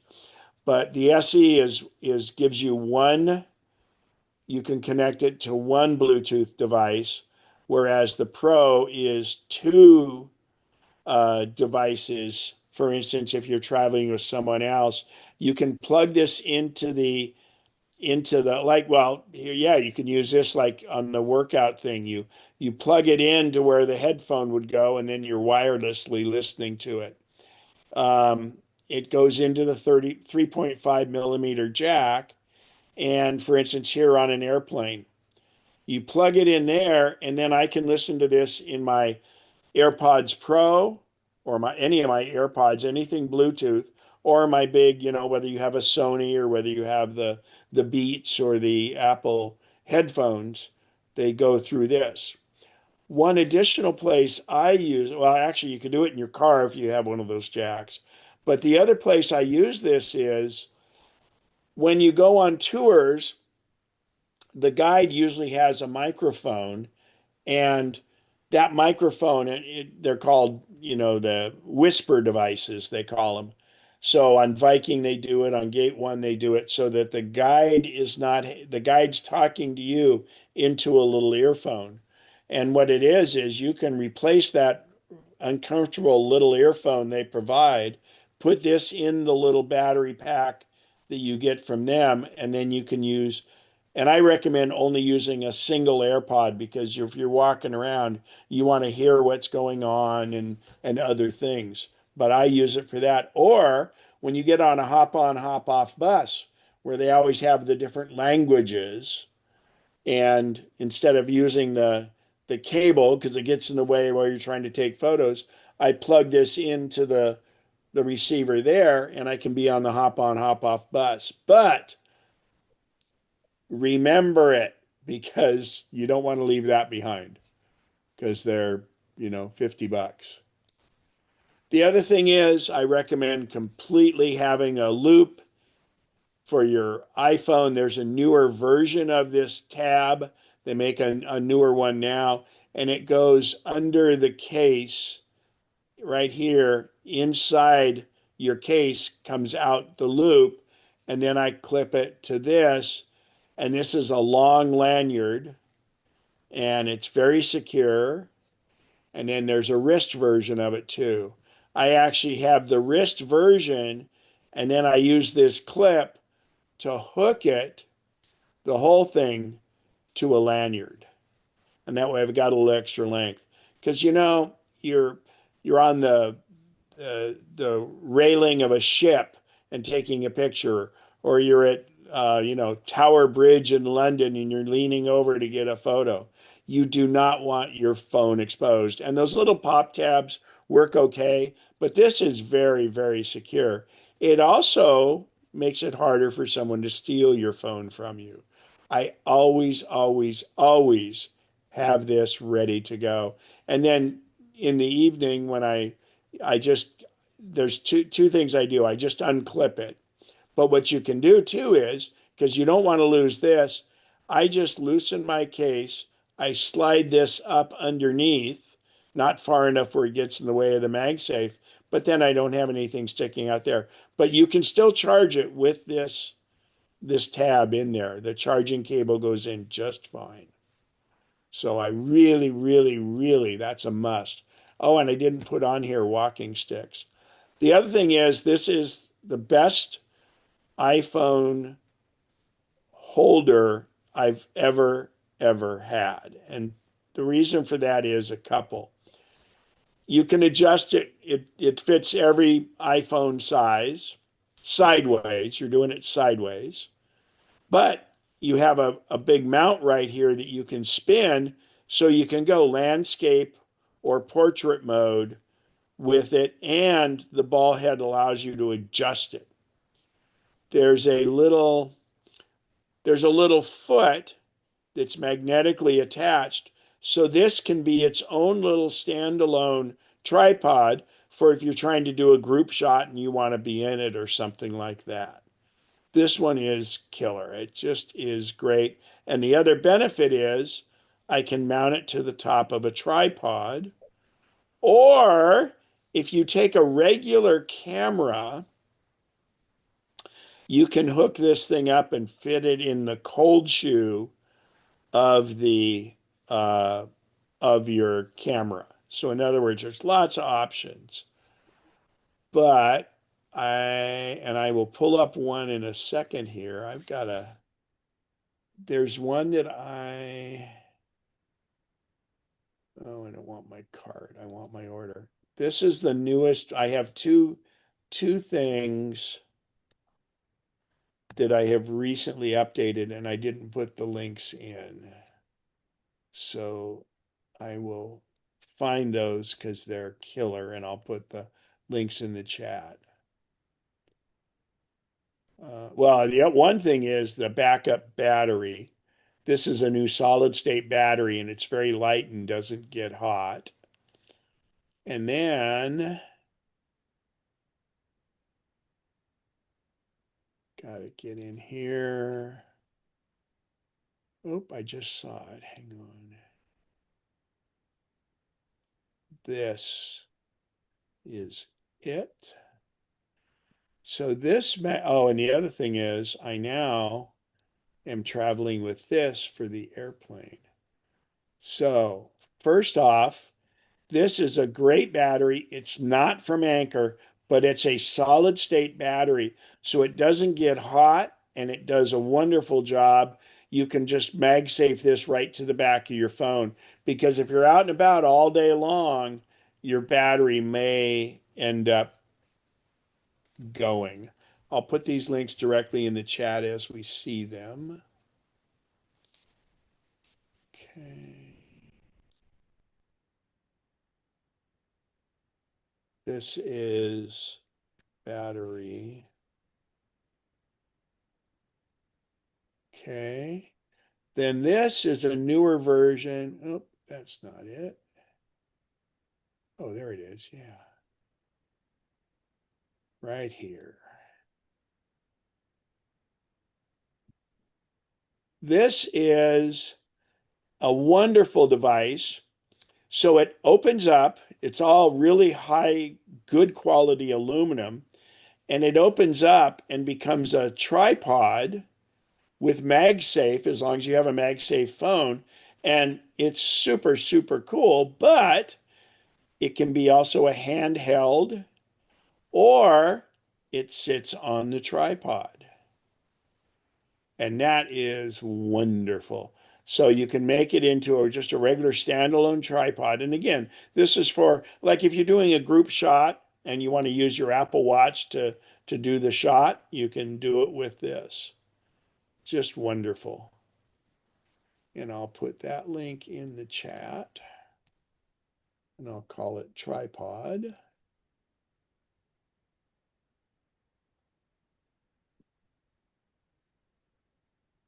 And then the last one this is to kind of cut everything down. Even though I have that anchor case, this is a wonderful one where it's regular USB or USB-C, because most of the planes don't have USB-C. And then what this does is I've got two USB-C ports here, and then the Apple Watch. So this cable works great to charge my iPhone. So the 15 and newer have USB-C. I can charge my AirPods if I have USB-C, or my iPad, and then I can charge my Apple Watch all from one cable. So that's very handy.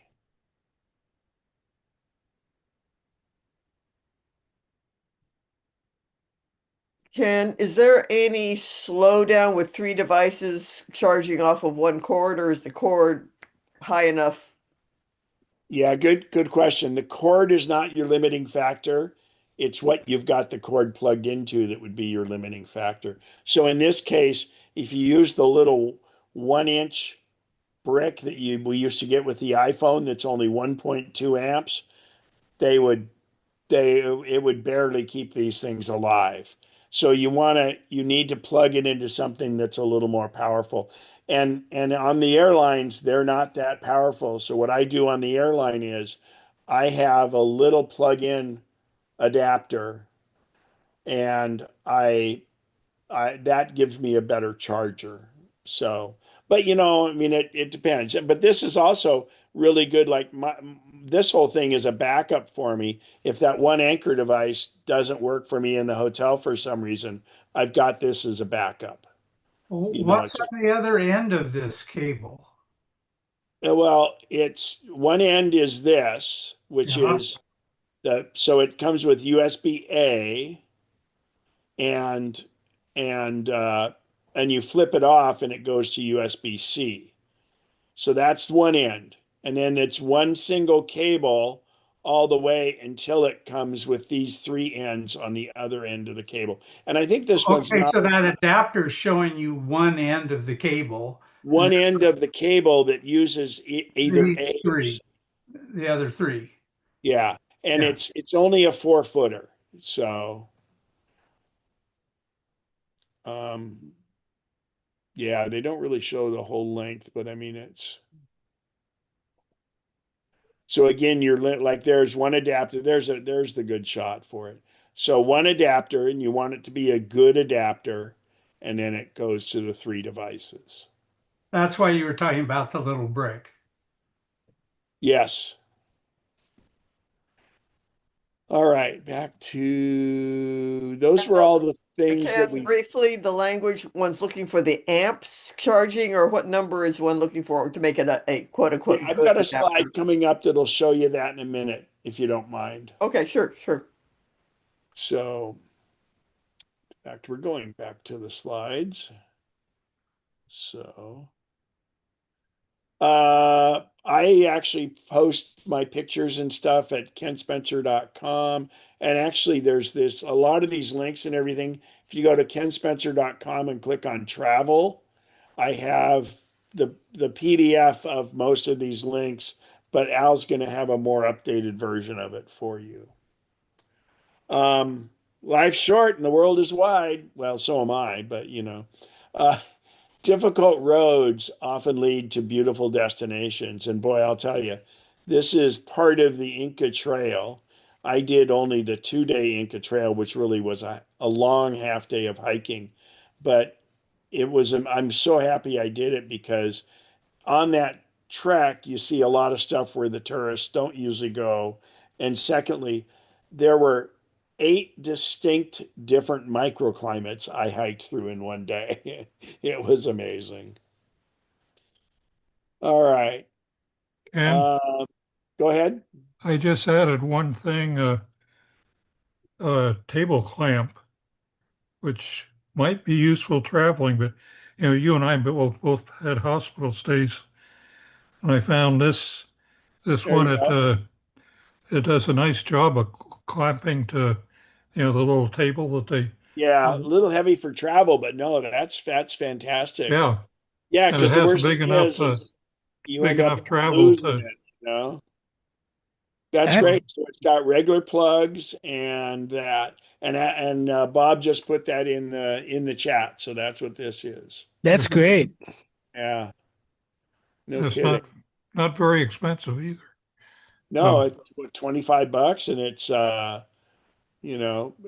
got. So the other thing is, just so you know, for traveling, you never want one that has a surge protector because you're you're going to be converting your cord from European 204 to your 120 adapter or your little plug-in for your device, and our devices, the little bricks we have, will do the um, will do the conversion for you, but a surge protector will mess it all up because this is a surge protector for 120. So this wouldn't be a travel thing, but it's really good for in hospitals and stuff. So for here, just not for international travel. or for a tight situation at home or Yeah, no, I think that's yeah. great.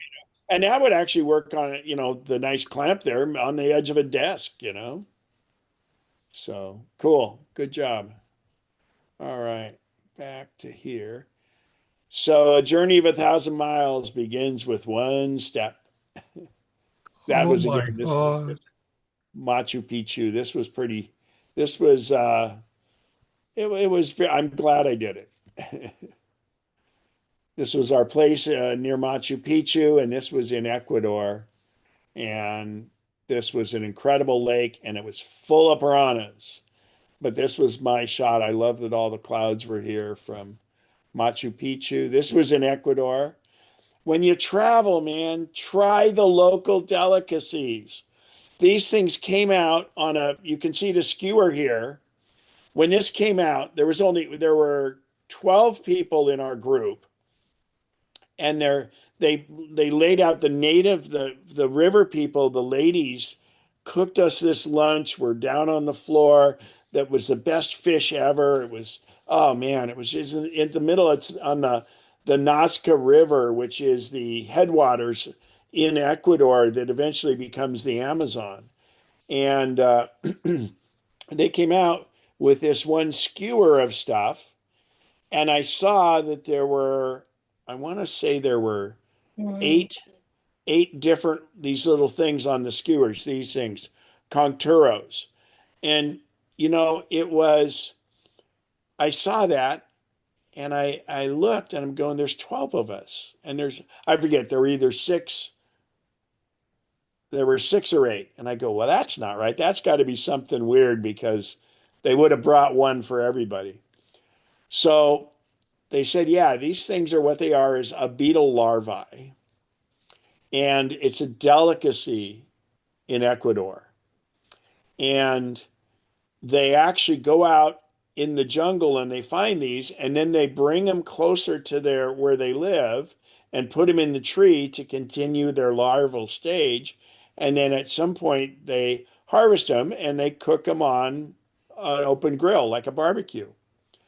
And they said, it's really delicious and it's a delicacy, and nobody was going to try it. And I'm like, man, okay, I wanted one because it's local. I ate that thing, and oh my God, it was it was as good as the best buttered lobster I've ever had in my life. And I'm like, man, that's awesome. And so then finally, a few other people then ate one. And at the end, there were still 2 left. And I'm going, does anybody else want these? So I took another one. Now, that being said, they offered these, they had live versions of these that weren't cooked.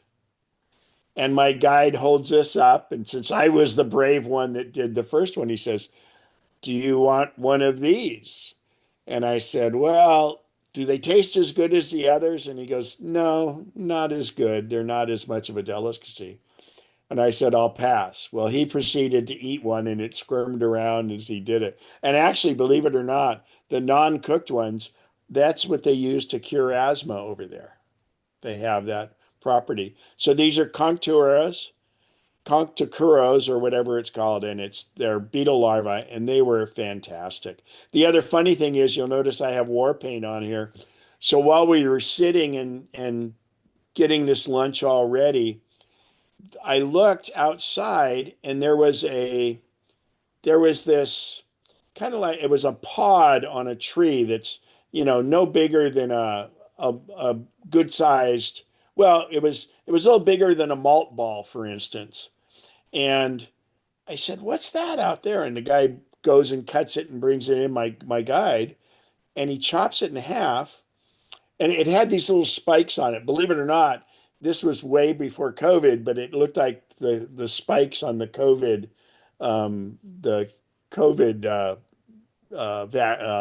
virus. Well, Anyway, he cut it in half, and it looked like little pomegranate seeds kind of in it, and they were red. And he goes and he had this little brush from he took a bamboo or a palm leaf, and he rubbed that into these red beads, and he says, see, this is a paintbrush. And he says, we do that not when they go to war, but it's just when they have a ceremony and stuff. And he says, oh, do you want me to put on you? I said, sure. So he puts the red on me like this, and you can see it there. And then right afterwards, he goes, yeah, and it lasts about 30 days. And I'm like, no. And then he just laughed and he was kidding, but it didn't last 30 days, but I thought it was great. So you got to experience it when you're traveling. I mean, and I have my limits, but if they tell you it's a delicacy, Google flights. Now, we're doing okay on time. So I'm going to give you a quick primer here on Google Flights. Actually, I think because it messes up the browser. We'll come back to that after the slides, but this is the best way to figure your travel out. And the other one is Rome to Rio. So I have those in the links, but I'll come back and do that at the end. And I use Lonely Planet. I just searched Lonely Planet. What's the weather like in Peru in November, things like that. And it's really good. They have some wonderful guides. Of course, there's Rick Steves and some others. I highly encourage you, if you don't have it already, sign up for informed delivery. I'll tell you, this is going to be very useful for me when I'm gone for 4 months. The post office will only hold your mail. They've done it for me for 6 weeks, but they say they only do it for a month. So luckily I have the guy I'm traveling with, his brother, who's a good friend of mine, his brother and his wife are going to pick up our mail once a month, and we have to sign that up ahead of time to do it because they won't do more than 30 days. But otherwise, I'll be able to see if anything important comes in. I have everything on auto pay. I can remotely bank if I want to, which brings up a good point. If you're going to do remote banking or anything financial, do not use hotel or airport Wi-Fi's. Use the cellular network. The cellular network is much, much more safe and it's encrypted. Informed delivery is free. The Postal Service takes a picture of your thing and look at this. I even have a picture. This got mailed to me. This was when I made this original slide was back then. And this was probably the renewal application for May, because I renew in June for MacNexus. It just happened to be the one that I did there. And you get a Hey, picture of it. saving my mail to you. Yeah. And the other thing is TSA pre and global entry. Now that COVID's over, everything, all travel it's worse than it was before. It's amazing. You don't want to have to stand through these lines. That you can use uh, the mobile passport app is a great thing for when you're coming back into the country. Do it right when the plane lands, to process it, and you can jump the lines a lot of places. But if you really want to jump the line in, get TSA pre, because now the nice thing is a lot of airports you're not having to take your shoes off anymore, but you haven't had to with TSA pre. It's $85 for 5 years. Many of the travel credit cards will pay for that. They'll give you a credit. Then the other one is global entry, which also gets you TSA pre, but it allows you when I come back into the country from to the US, the first port of call, it's amazing. And you don't even used to use your palm print, but now they do the facial recognition, so you don't have to touch anything. You don't have to fill out the forms. You just breeze right through. On my way back from Canada one time, it saved me an hour and a half. So this is another one. And I had this slide in here before because it used to only be $50, but luckily I checked, it's 120. This gets you TSA pre and global entry, and it's just the one for Canada and the US, but it does give you the other ones in it. And you can get this at any Canadian import. I'm not sure if this is still true, but you can, many of the post office, you can do expedited. I recently had to, so on the trip I'm on, my passport would have expired in January of next year. And the problem was, I think it was December of next year. Anyway, the problem was many countries require you have at least 6 months of validity on your passport or they won't let you in. And so I did the online renewal of my existing passport and I got it in, I think it was less than 3 weeks. And it's amazing. So the online renewals are the way to go if you have an existing passport. And for me, I had to figure out a time when I wasn't going to be using my passport. So I actually did this last December when I got back from my trip that I was on. I had a window in there and I was able to do it and it processed. But you can only do it. I had to wait because you can't renew it until your passport is 1 year from expiring. So once you get within 1 year of expiring, you can renew. Go ahead, Mary. Yeah, I just was going to say, my passport had expired and I went to renew it. I had heard that there may be a grace period. Well, it turns out it's like 5 years. So if you've got one and you haven't traveled because of COVID or whatever, all it required was that I take my picture which they now have you do selfies, if you will, or do them at home and upload them. How long ago did you do this? This within the last year. Okay. Because they did have a grace period. So it's not really a grace period. They Uh, won't let you travel on an expired passport, but they won't make you go through the approval process. that's what I meant For for new. I got a new passport, but I was able to apply for a renewal as opposed to start from scratch. Right, exactly. Yeah. So that's good. I wanted to make sure that clarification. A good point, Ken. But Yeah. in case people needed it, it's a good thing. Yep. It's great. And it's interesting because I had to get not a visa, but well, it's kind of a visa, what they call there for both Australia and New Zealand. And it was amazing. They do it right on the phone. They scan your passport, and then they take a live picture of you, compare the two, and it's really automated and very cool. So, uh, yeah. Can we count on you not to miss anything? Yes, ma'am. So, Hey, Ken, can I make a remark about picture taking for passports? yeah, go ahead. There are a lot of places like Walgreens and other places like that provide those services, but be advised that they are really critical about the photograph when you take those to get your passport initially. I mean, the distance between the top of your head and the top of the photo. They I took some pictures there at Walgreens and brought them over, thinking that I was expediting with the passport process. Says no, I can't use this, so I wind up having it taken. Have them taken it right there at the Roseville spot. So, be Yeah, advised. Roseville. And then if I'm not mistaken, the library, the library that's downtown by the big Wells Fargo building used to do passport stuff there too. But yeah, I, you know, They're critical.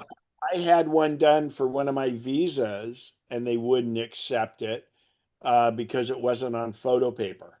But yeah, I mean, they're just really picky. And the reason that is they've gotten so picky on it is they're using that so that when you go through, it's using facial recognition.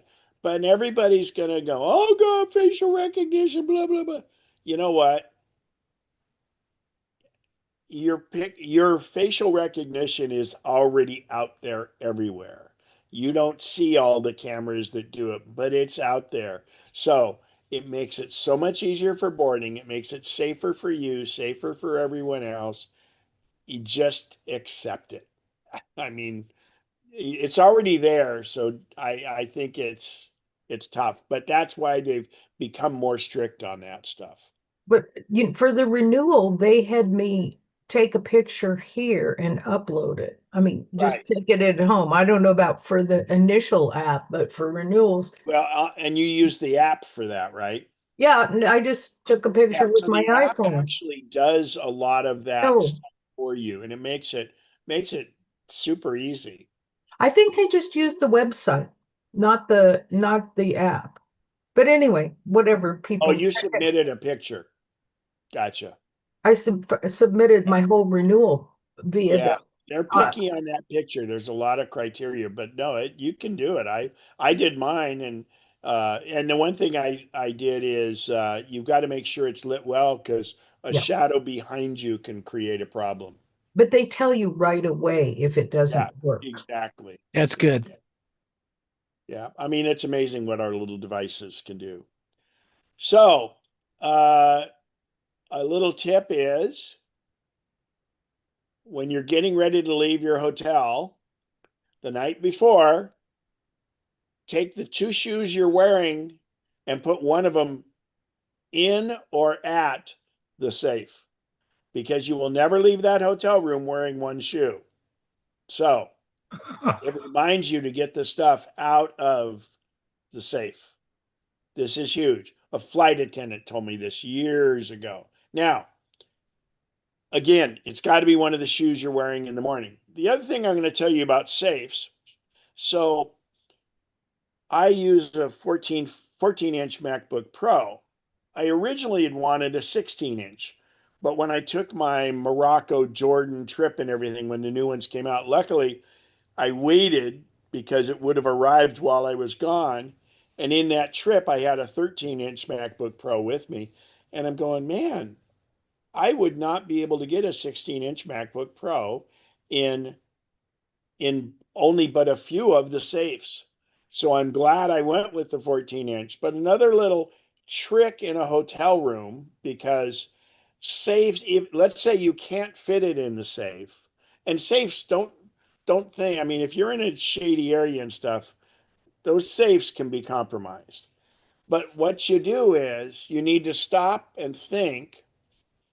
And what I do many times is I take a look. Let's say you have a refrigerator in your room, the little, 2 foot tall refrigerators, and they're in a little cabinet.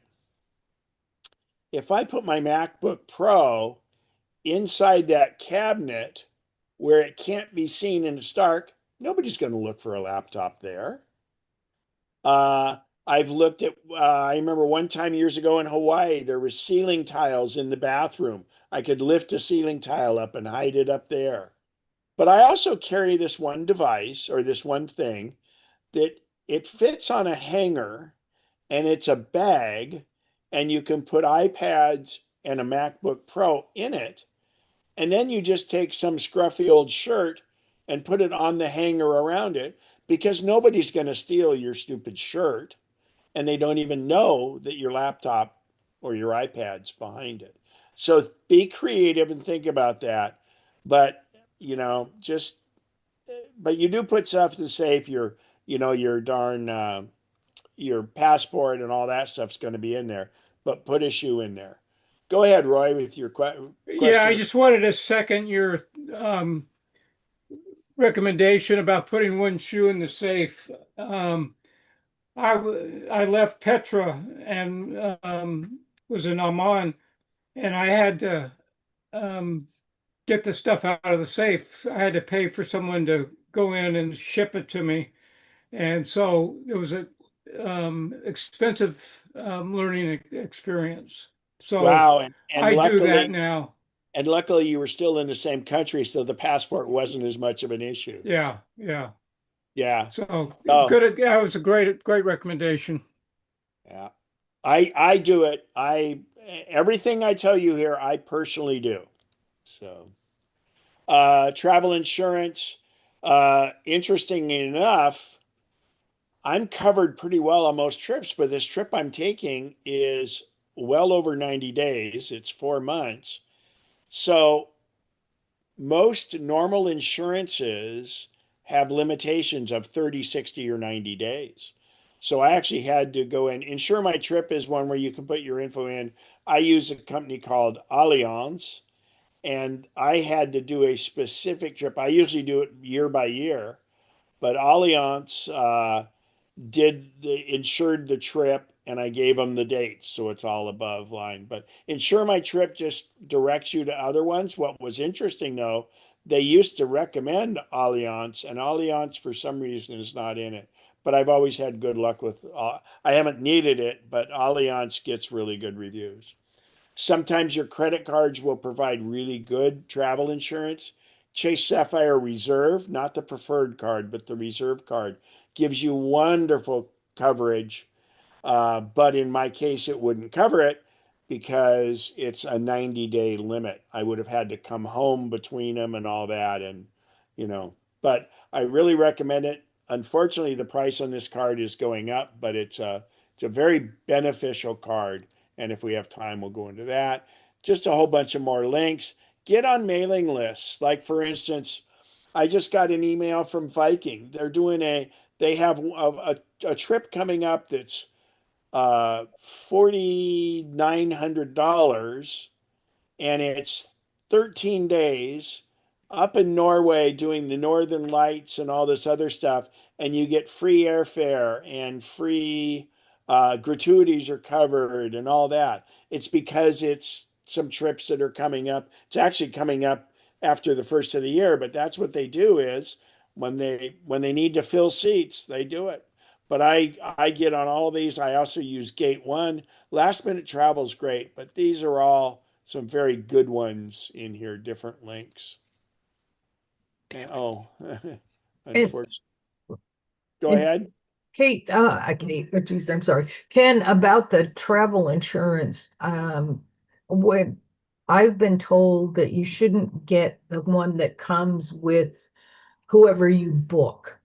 I mean, like if it's an airline for I South. agree. Yeah, I agree most for the most part. It really depends, but you know, a So, lot it's becoming less of an issue because they're offloading it to they're not self-insuring most of them anymore. But yeah, they have and the best thing to do is if you take 2 trips a year, get a yearly insurance policy rather than insure each individual trip because you can get a year's worth of good travel insurance for under $300 huh. and for the year. Does that And cover just one person or two people? no, that's each. Yeah, that's each on that because you got twice the exposure. So, but what the other thing about that is, I mean, so like I'm traveling with a friend of mine. So let's say something happens to him and he can't end up going. Well, the travel insurance would cover me if it cost me more to do it or if I had to cancel my trip for it. So, it's, but yeah, it's both. Gotta do it. And I asked that specifically. It was funny because he and I are just good friends and we've traveled together before. But we went in and we asked Allianz, well, if we're quote partners, does that make it's no different at all? It's so husband and wife, spouse, significant other, whatever it is. It's the same price. In fact, it would have been more for me because he's 73 and I'm 69. So um, mine was cheaper because of the age. 20 years from now, you'll be more disappointed by the things you didn't do than the ones you did. And that was good Mark Twain, who Sam Clemens, he traveled a lot. This, by the way, is what's called Mesa Arch. It's at the entrance to Canyonlands. And you go in the morning, you leave Moab at about 3:30 and get up there, and this is sunrise through the arch. And you want to get there early because there's a lot of photographers there, and you want to get a good spot. Enjoy it when you're there. The elephants were so wonderful in Thailand, and they're not. I mean, they can do whatever they want. There are there are sanctioned places that are above board on that. So the deal is these animals they interact with humans. They're very smart. They're great, and they are not kept there. They can leave if they want, but it's a wonderful experience. But just experience wherever you are. Find out what's going on. Don't be afraid to try things. That's why you want to have travel insurance. Tools. This is just one bag. I always so you could have like for instance, if you're going on a trip where there's going to be a lot of steps and things like that, you can get a carry-on bag that also has backpack straps and things like that. And this, I'm starting to do this more and more. But when preparing to travel, lay out your clothes and all your money. Take half the clothes and twice the money, which is pretty typical. And remember, when you're traveling, calories and cash don't count. You're on vacation. You get to do what you want. My favorite tool when I travel is my Scotty vest. When I go to the airport, as soon as I get in the airport, I take everything out of my pockets. I put it in one of the zip or in multiple zip pockets in my Scotty vest. I take my Apple Watch off and put it in a pocket. I basically take everything so I don't have anything to consent the things off. And I put my iPad in there. In fact, one time I even put my laptop in there, and I put the Scotty vest to go through the belt while I walk through with no problem. But I don't then, other than other than putting my Apple Watch back on, I don't put stuff in my pockets or in the latest case into a purse or anything. I leave it in the Scotty vest because it's in a secured, zipped pocket. Therefore, when I get on the plane, I'm either wearing the Scotty vest, or even if I just hang it up by my my chair or something, all my cables, all my things are in there. They can't come out. And what I do with my Scotty vest, and I'm actually doing this with my hands right now. My phone is always on my left chest pocket in my Scotty vest, and my passport is always in my right chest pocket on my Scotty vest. And all I do is I get through security. I tap both of those. I know I'm good. I go on. Anything else is kind of superfluous. But it's really, really, really a wonderful, wonderful vest. There's other brands out there, and there's just, you can get just vests, but get something that has a lot of pockets, a lot of zippers. And then, first of all, when you're going through TSA, you're not going to, well, wow, did I leave my passport behind? Did you any of that? No, it's on your Scotty vest, and you make that be the first thing that comes out the other side. The other thing is, it's virtually impossible to get pickpocketed because there's inside pockets in that when you're wearing. And I get the lightest weight Scotty vest there is. I have a few of them, and it used to get, I have zip off sleeve ones, but I get the super lightweight one because I can wear that in any temperature, and I can always put heavier clothes over it or under it if I need to. Scott E vest, they're wonderful. Um, this is, I travel with this in my backpack all the time. Just a big open poncho because it's so easy. They're cheap. They're what, 15 bucks on Amazon, and it's big and open, and there's these big armpits here, so it's easy to put on. But second of all, I can put my camera, I can have it be a hood for my camera, do anything like that. And don't get a big heavy one. You want one that just does it. And you won't get like a Gore-Tex one because it's not going to breathe, but it really breathes through these. But just, you want a poncho that you can have for your whole trip, not those little ones that are good for one use. I always take webbing straps with me. I keep a couple in my backpack. I sometimes keep one in my pocket, regular straps. What I do is I have a problem if I'm in a regular seat, my hips are wide and my knees like to come out, and I would be constantly having to use my muscles to keep my knee from invading the person next to me's space. So once the plane is taken off, I then take one of these straps and I wrap it around my legs so I can just relax my legs. And it also makes a neat little plate if you wanted to put your laptop down or something like that. So always take straps in case you can use them as a belt. You can use them if you buy more bags. If you're trying to go through the airport and you've got to take 2 suitcases, take 2 or 3 extra webbing straps. And then this is that belt I told you about earlier. It's wonderful. And no, it is not wide enough to fit a credit card. That's the first, people always ask that question. The opening in the zipper part is not big enough for a credit card. And this belt is under $20. And it's fully adjustable. You cut off the extra, and this belt's adjustable. There's no metal in it at all. The zipper's all plastic. I think the little tab and zipper, I have never had it set off the alarms at on there. So collapsible or just a regular water bottle. I take those with me, usually inside. Once you've gone through security, you can do that. You have to be cognizant of what countries you're in and how good the water supply is and stuff like that. But generally speaking, you can do that. Some of the European countries, they allow you to do water now. When you're in, so if you're in the desert area or when you're on airplanes, the moisture in your nostrils dries out quite a bit. I encourage you to get, this is air. They make sprays. I don't like the sprays because when I spray it, then my nose kind of runs.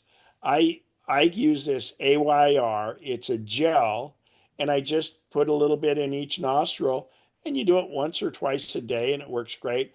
But more than anything now, I just carry a little Vaseline tube, and good old Vaseline petroleum jelly keeps your when you're in an air conditioned environment like on the plane, your nostrils dry out, and that makes it so you're more likely to catch things because the cilia and the process where your stuff, you get it keeps it from infecting you. And then of course hand sanitizer and that stuff.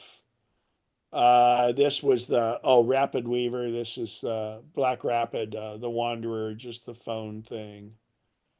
And then the other thing I usually carry too is they're not expensive. I get a waterproof case for my iPhone. All the iPhones now since the 11 are virtually waterproof, but this is more of a protector. If you're down in a beach area or sandy or you want to do it, you can use this as a secondary phone protector. And they're not expensive. You can get these for 10 or 12 bucks and they are waterproof. And the other thing I recommend, and I don't have it pictured here, if you're in cold areas, if you're going to be going somewhere where, a lot of times I get up and do sunrise and stuff, take a stylus with you. One of the, the little styluses we used to use on the phone. And the reason is, and I have one that has a wrist strap on it. So I can keep my gloves on, even though they have gloves that you can use touch, they don't work very well. But like if you're taking photos and you need to, or if just using your phone in general, if you use a stylus, you can keep your gloves on. Otherwise, the fingertips get cold. A neck pouch. I wear a neck pouch all the time. And in fact, this clip to my phone is hooked to my neck pouch. So it's all in one. But my neck pouch also is made so I can slide the phone in it for protection. And, you've got different things in there. And then the other thing I don't have on here are the crossbody bags. There's some wonderful, wonderful crossbody bags and you would put them under your jackets and things. I'm going to be in Barcelona, which is notorious for pickpockets. So you have to be cognizant of all of that. Amazon, Netflix, Apple TV Plus, some of the others allow you to download the videos to your device. And that's where an iPad comes in really nice. And in fact, I have an iPad that has a really thin or a slim case on it. You can flip the back of that case behind the tray table and clip the tray table up, and it sits there and hangs. And it's a great way to have that. Netflix does the same thing. YouTube TV allows you to do some of the programs. You add a 10 or 20 bucks per month, and you can get the advanced version of that. Rental cars. I don't know if you're aware, but some of the rental car, I think it's Hertz now, is using AI. When you return your car, it goes through this tunnel, and it's taken all these pictures, and it's gonna differentiate between when you rented it and when you turned it in, and they're gonna bill you. And I just heard of a horror story about one where it was rainy on the car and it said he had all this damage and it wasn't. But anyway, do not trust the rental car companies. You returned it like on the left, and this is how they're claiming you returned it. So you really, really want to, every time when I pick up the car, you can do a video and a walk around, or I take pictures of every panel. I take pictures inside the dash so that way it documents the mileage. But second of all, to make sure you don't see any damage and things like that. And then when you turn it in, I do the same thing because your phone timestamps it and it also location stamps it. So if there's ever any dispute, that's cover you. And I'll tell you, that's a big deal. So it's the claims and the problems with this are becoming more and more than they used to. Use Uber or depending on in some of the countries, Grab might be another one. Lyft isn't done so much anymore, but be careful of cabs.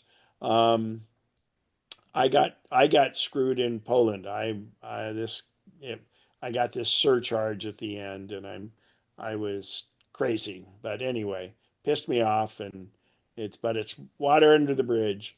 But Uber, Lyft, you can at least competitively see what it would be for that versus using a cab. Generally speaking, if you're using somebody like Booking.com, a lot of times they can arrange for car service for you, or your hotel's pretty good about that also. But just check what the rates are, see what it is. Uber is not there; it's not available everywhere, but it is most. And it, like I said, and if not in some places, they have it. Um, at the end of the day, your feet should be dirty, your hair messy, and your eyes sparkling. And I think that's so true. This is an old thing. Now, Siri does the same thing now on your phone, but Google Translate is the best. It actually reads the sign for you, and it will translate multiple languages. So both in your phone, your Apple SIRI translation will download the language for you, but in Google Translate too, you can download the language ahead of time. And both of them now do what's called conversation. So you could leave it on, and let's say you're in a cab and you want to say go to this location. Well, it will be on. You speak to it, and then it says it in the cat in whatever language you're in. Let's say you're in Italy, does it in Italian. Then when the driver replies back in Italian, it translates it for you on the fly. Rumors are that the new iPods Pro 3 that will be coming out, hopefully when the phone comes out, if not after that, will do live translation inside the your head right to you. But Google Translate's a free app. It's very, very good. But now your phone has it built in with Shlomo. So, uh, so we have the journaling app in the iPhone, and the journal app is wonderful, but you're not able to share things in the journal app. And the nice thing is the journal app will, if it says, oh, you were in this city and do you want me to, and it gets your photos and you can do things. But journaling is very personal and it's not designed to be shared at this point. I think at some point it will. But I, a little over 2 years ago, I looked into this Polar Steps, and I have the free version. And what it did is when I downloaded it, it went through all of my photos and found the locations and used the data that's on those photos. And it said, oh, yeah, you've been to 43 countries, blah, blah, like this. And it would have built the trip for me. And it's a wonderful app that lets you do journaling. Now, it's free because what they want you to do is use that app with all this information, and they want you to buy one of the photo books. And that's great. I mean, it's wonderful. I just late last night was searching if I want to use this, or there's another one, and AI recommended this. It's called Journey with an I, and they have the free version that's the same way. What they're hoping you do is that you decide to buy one of the printed books. And Apple doesn't do the printed books anymore. And I think that's really neat. But they also have it where you can do a subscription. And both of these will give you suggestions. But my big thing is, and I'll know how it works here when I'm doing this, I want it to grab a few photos from different places, but I want it to build it on a map so that I can share that with friends and family in different places. And apps are the way to do that. And so I don't know. And I'm going out. Does anybody that travel have an alternative that they've been using that they'd like to let everybody know about? Okay. Not hearing any. All right. Luggage scales. Those Oh, are all. Oh, Mary, go ahead. yeah, this is just it was mentioned an app that was mentioned and I just use going up and down I-5 and it's the iExit. And that's obviously just for, Yeah. United States travel, but it was wonderful. It was really iX helpful. is wonderful. What that tells you is kind of like the Autio app that I showed earlier. It will tell you what there are at exits, whether it be attractions, restaurants, hotels, and things like that. Very, very useful. Even though I don't use gas, I will point out that Gas Buddy is also a very good one, and you can use that to route and get less expensive fuel. In our case, we were able to have it searched by just diesel so we could get diesel stops. Pete, go ahead. Ken, your travel trips are so amazing. I'm sitting at home in my easy chair and I feel like I'm with you. You're amazing. Well, thanks. I got to travel while I can, you know? So, luggage scales, and especially the airlines here are starting to tighten it up and other places because that's a revenue source for them. Now, these are the battery operated ones. I used to carry a spring scale one, but I don't know if you can find them anymore. But I have one of those where you shake it and that charges it long enough to do the thing. Like they used to have those flashlights you could shake because inevitably I'd be worried about running out of the battery when I was traveling on this.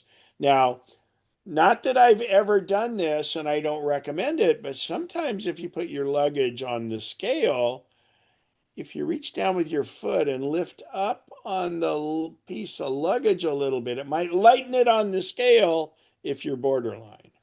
But the other big thing about having a Scotty vest, let's say my carry on has my laptop in it, but my carry on is too heavy. I can put that laptop in my Scotty vest and then people won't know and they don't care because anything you're wearing doesn't count. So things like that. Noise canceling headphones. This is when we talked about chargers earlier. I think I have the next screen. I'll show it. But little headphone splitters so you can both listen. This is a thing called a Gorilla Pod by Joby. It's the neatest little tripod because you wrap it around things. And then this is one plug.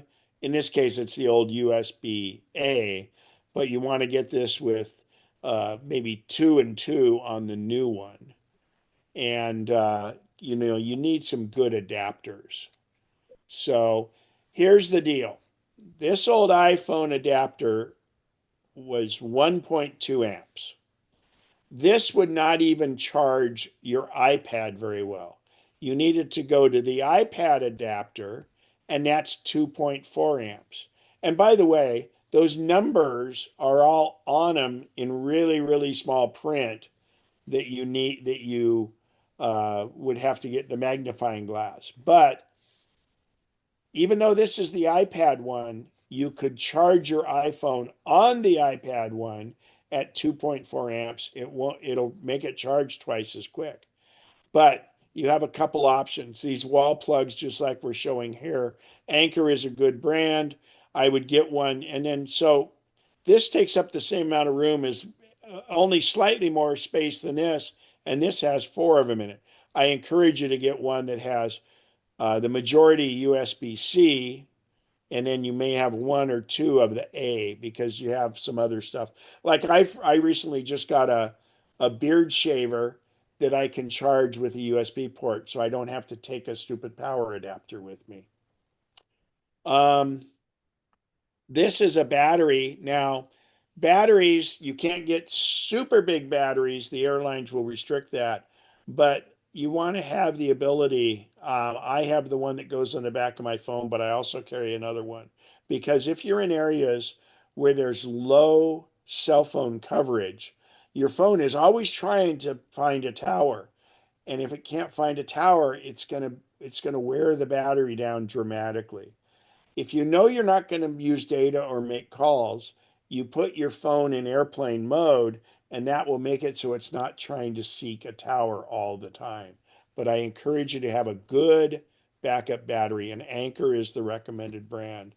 And it's important that you get, this is where it's important to spend good money to get a good one. A Belkin um, or Anchor are the way to go, because you don't want these things burning up. And now the new thing is you can't charge on most planes. So first of all, a battery has to be in your carry-on. It is not allowed to travel in your suitcase, and you are not allowed any longer to charge the battery on the flight. You can have the battery charge your phone or your iPad, but you can't charge the battery on it. You can use an adapter, but they don't want the batteries being charged in flight. That's fairly new from TSA. Gladdest moment in human life, methinks, is a departure into unknown lands. That's a pretty cool shot, actually. Just more, these are mostly apps. TripIt is somewhat free, but a paid for service. Lonely Planet, we did Google. Currency conversion, I use one called Currency. I like that. Seat Guru is amazing, so you can find out where the good seats are. Gate Guru, one I don't list here, is called Flight Aware. And Flight Aware is very good, and you want that. So if you're in there, you always want to update and see what your gate information is.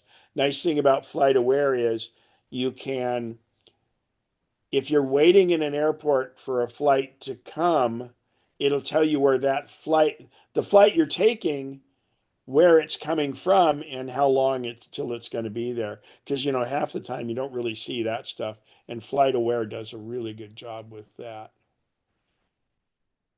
Don't listen to what they say, go see. And this is, of course, the Great Wall, and this is where I always put in, please, absolutely, positively, travel with at least one walking stick. And when I was on the Great Wall, I was super glad I had an adjustable walking stick, because when you go downhill, you want your walking stick longer, and when you go uphill, you want it shorter. And I encourage a walking stick because it's a balance issue. It gives you more feedback on your balance. It's not a cane. It's not something to aid in propulsion. It's to aid you with balance. Go ahead, Harmon. You might want to look at the newest feet ones with multiple touches, like 3 or 4. They're starting to sell them where they swivel a little, and so Oh, yeah. they even with, if you're They're on uneven ground, they yeah, match the ground. they're a little heavy, but yeah, those that Yeah. have a kind of, I think the one called a Hurricane is one brand of that. So Mm-hmm. that's balance is everything. Because if you're on a trip and you fall and break a hip, that's not a good thing. Harmon, go right ahead. Thank you, Bob. The previous slide, and you mentioned it on other slides, the Yelp restaurant reviews. And if you talk a little bit about how you evaluate, right? Because there's stars, and then there's the written reviews, and some people have axes to grind, some people are boosters, and just kind of how you evaluate a listing on Yelp.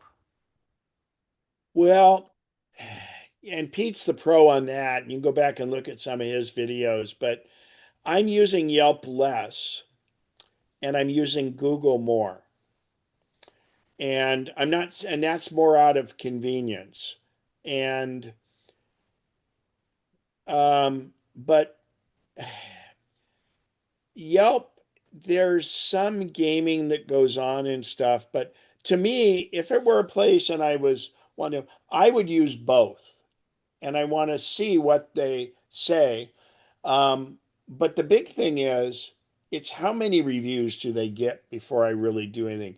So Yelp, it's all crowdsourced, but there's some pathways that make it skew it a little bit. But um, I'll tell you, to be honest, and I'll be using it on this trip, I will probably use AI and I'll ask AI to check both of those sources. Ooh, And I've got an AI thing I'm going to wow. do in just a second here because we're almost out of time. So Yummy. the goal is to die with memories, not dreams. Okay, so I'm going to go out of here and go to Safari, and I'm going to go. Can someone do the mic to whoever that is? We're getting feedback there. So I just want to show you AI since we've talked about it. I put in here, I did this beforehand. We're going to Oslo as part of our Scandinavia tour, and it includes this. And then there's an optional tour, and I put that in there. And what I want to say, I asked it, any other suggestions near our hotel that I should visit? So, and we'll do your restaurant thing here. So it goes through and it's giving me an itinerary because I told it was a day and a half. And I've also told it that it remembers that I like museums, but they're not critical for me, and I don't care anything about beaches. And so those kinds of parameters it does in there. And so it's just telling me other things that I might enjoy. And then it also does it by the hotel location and everything. And then here's the adjustment, blah, blah, blah. So I could do the same thing for a restaurant and it'll go out because it goes out and gets multiple things. Now, if I really went into this and I said do deep search, we don't really have time, but it'll take longer and it'll source like, you know, uh, up to 50 different websites that you would have to go to each one yourself. Give me a restaurant dinner recommendation near my hotel. And see, Yelp's not going to be very good there. I'll just say using Google, Yelp, or other. And let's spell these right.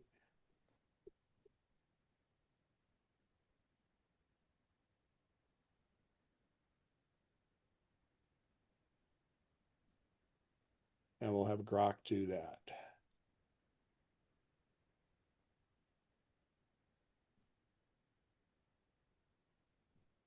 Gives the distances. And then see, this is it. They're going out and finding all these websites. Here's TripAdvisor Australia, TripAdvisor Philippines, doing all that. And I'll do a deep search on this. Whoa, Sri Lankan cuisine. That's interesting. Wow. Prices, all that. So, you know, it tells you whether you need a reservation, all of that other stuff, and the pricing. And this used some posting on X and 25 different web pages to gather that information. So the last one I've got here, it'll take just a second. We'll fire up a new window, and I want to show you the best travel tool of anything. Flights. It's google.com/flights. So if I want to go from Sacramento to London, let's say, oh, geez.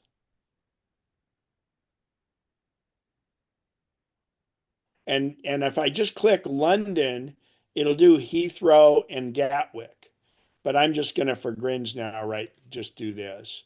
And I'm going to say departure. I'll just pick October 14th, coming back on the 31st.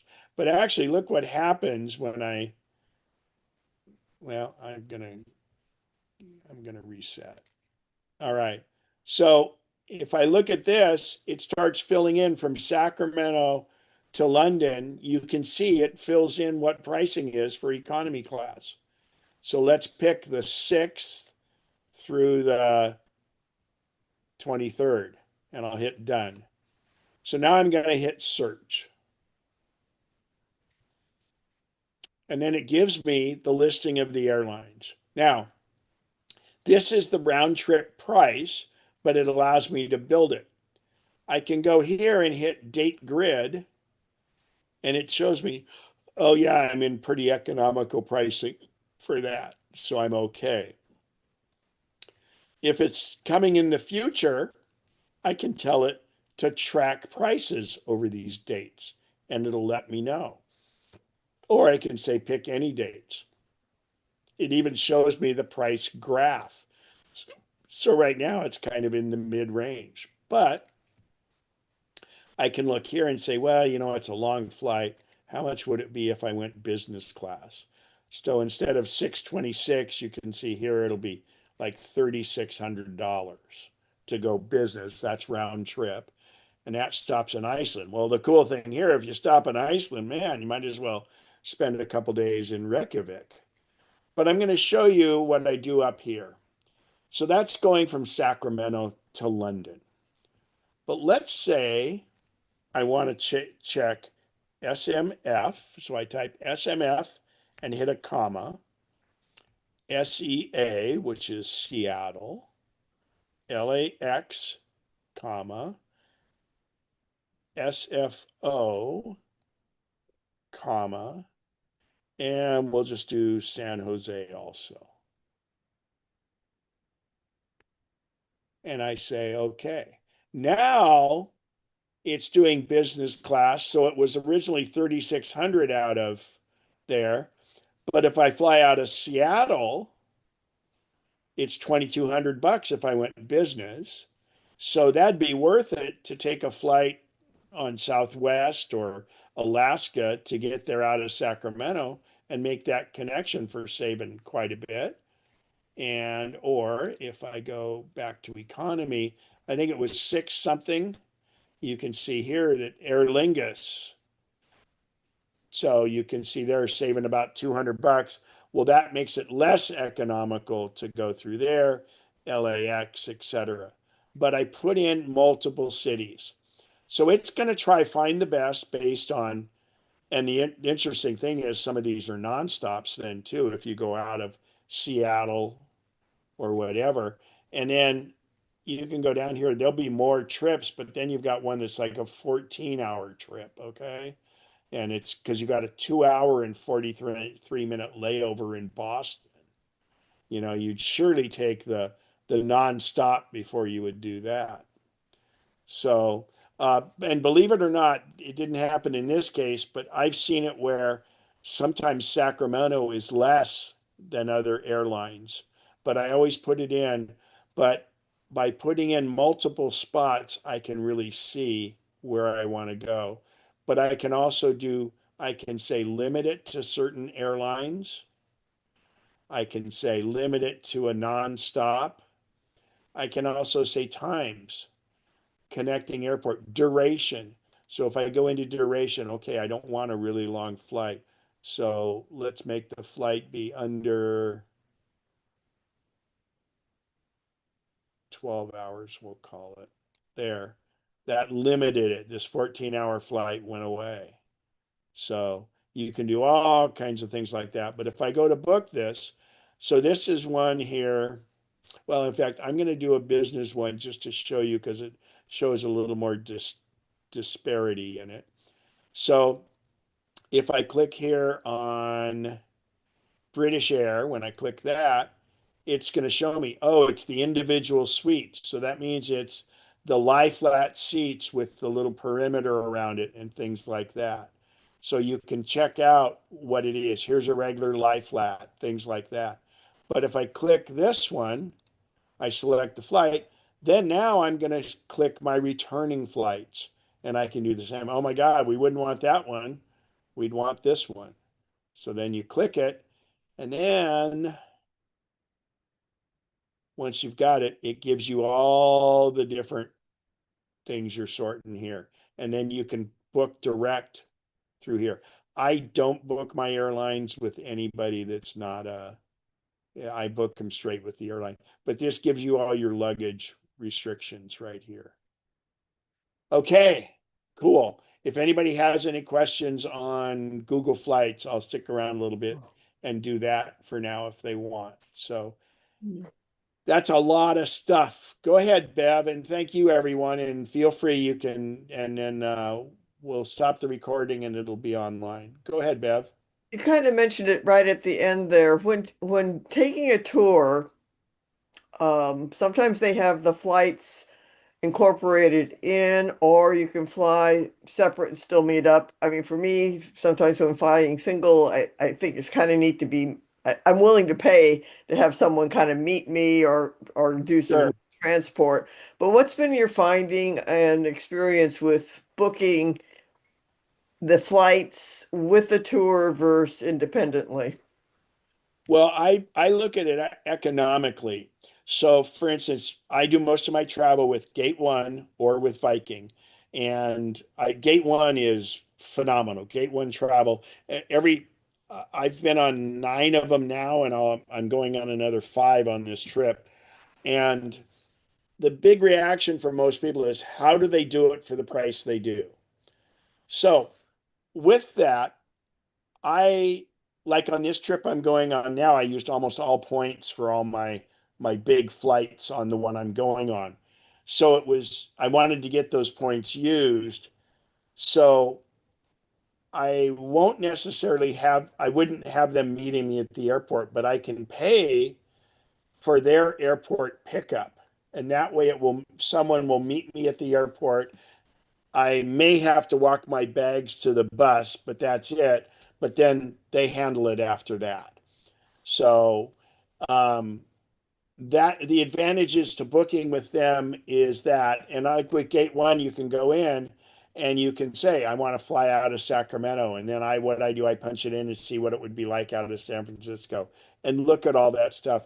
Generally speaking, they can get some pretty good fares. If you go business class, it's usually not as competitive. And I shop them a lot. I use my Google Flights all the time, but I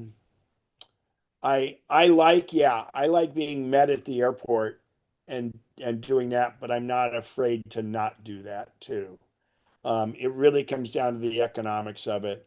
And I brought up this other one, Rome to Rio, because that brought up another thing.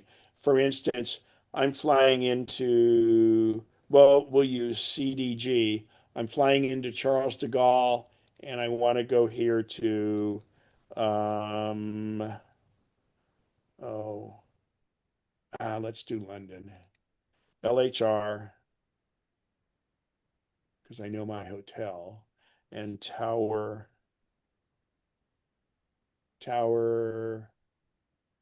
Hotel on Catherine's.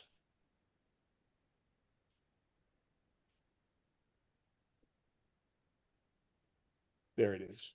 So Rome to Rio, Rome, the number 2, Rio, is a wonderful thing. And I don't book through this, but I use this. In fact, this is what I used when I did I looked at my Ljubljana to Warsaw.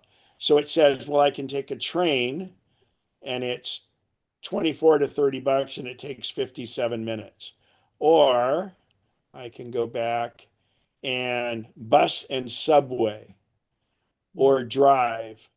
And actually, we got to say more because usually it'll have taxi. So here's taxi. So, and London has this big fee they charge for congestion charge and stuff. So here it's taxi. So what I actually did in this case is we're staying at the airport that night when we arrive, but when I look at what it would cost me for a taxi, I ended up having Gate One meeting us at the airport and using their service. And it's just a lot easier. And so we'll check out of the hotel and then we'll be where arrivals come in because we're staying that night because it's $400 a night extra if we wanted to stay in London, but we're staying at the airport for like 160. So, but Rome to Rio is really, really cool. And it shows you different options. And then, like I say, if you go to train, it'll then start showing you departures and stuff. But then I couple that with using um, uh, the options on Google Maps for trains. And I stay away from buses. It's just because you never know when you're doing it. But regular transit.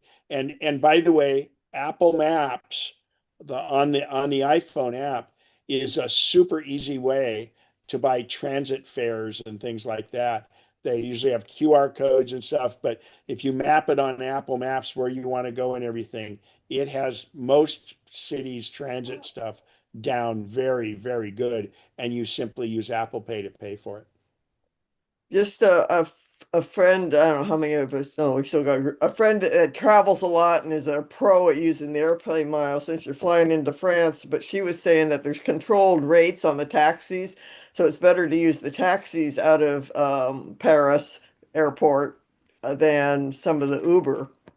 She Yeah, also, it could be, and that's she where you likes G7 taxi. well, and it actually initially Uber was not even allowed in France. Yeah.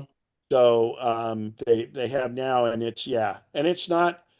I look it up first and then see because then that to me gives me some negotiating power Yeah. to find out what the cab is like. So Yeah, apparently there's fixed rates to the left and right bank of the yeah, same.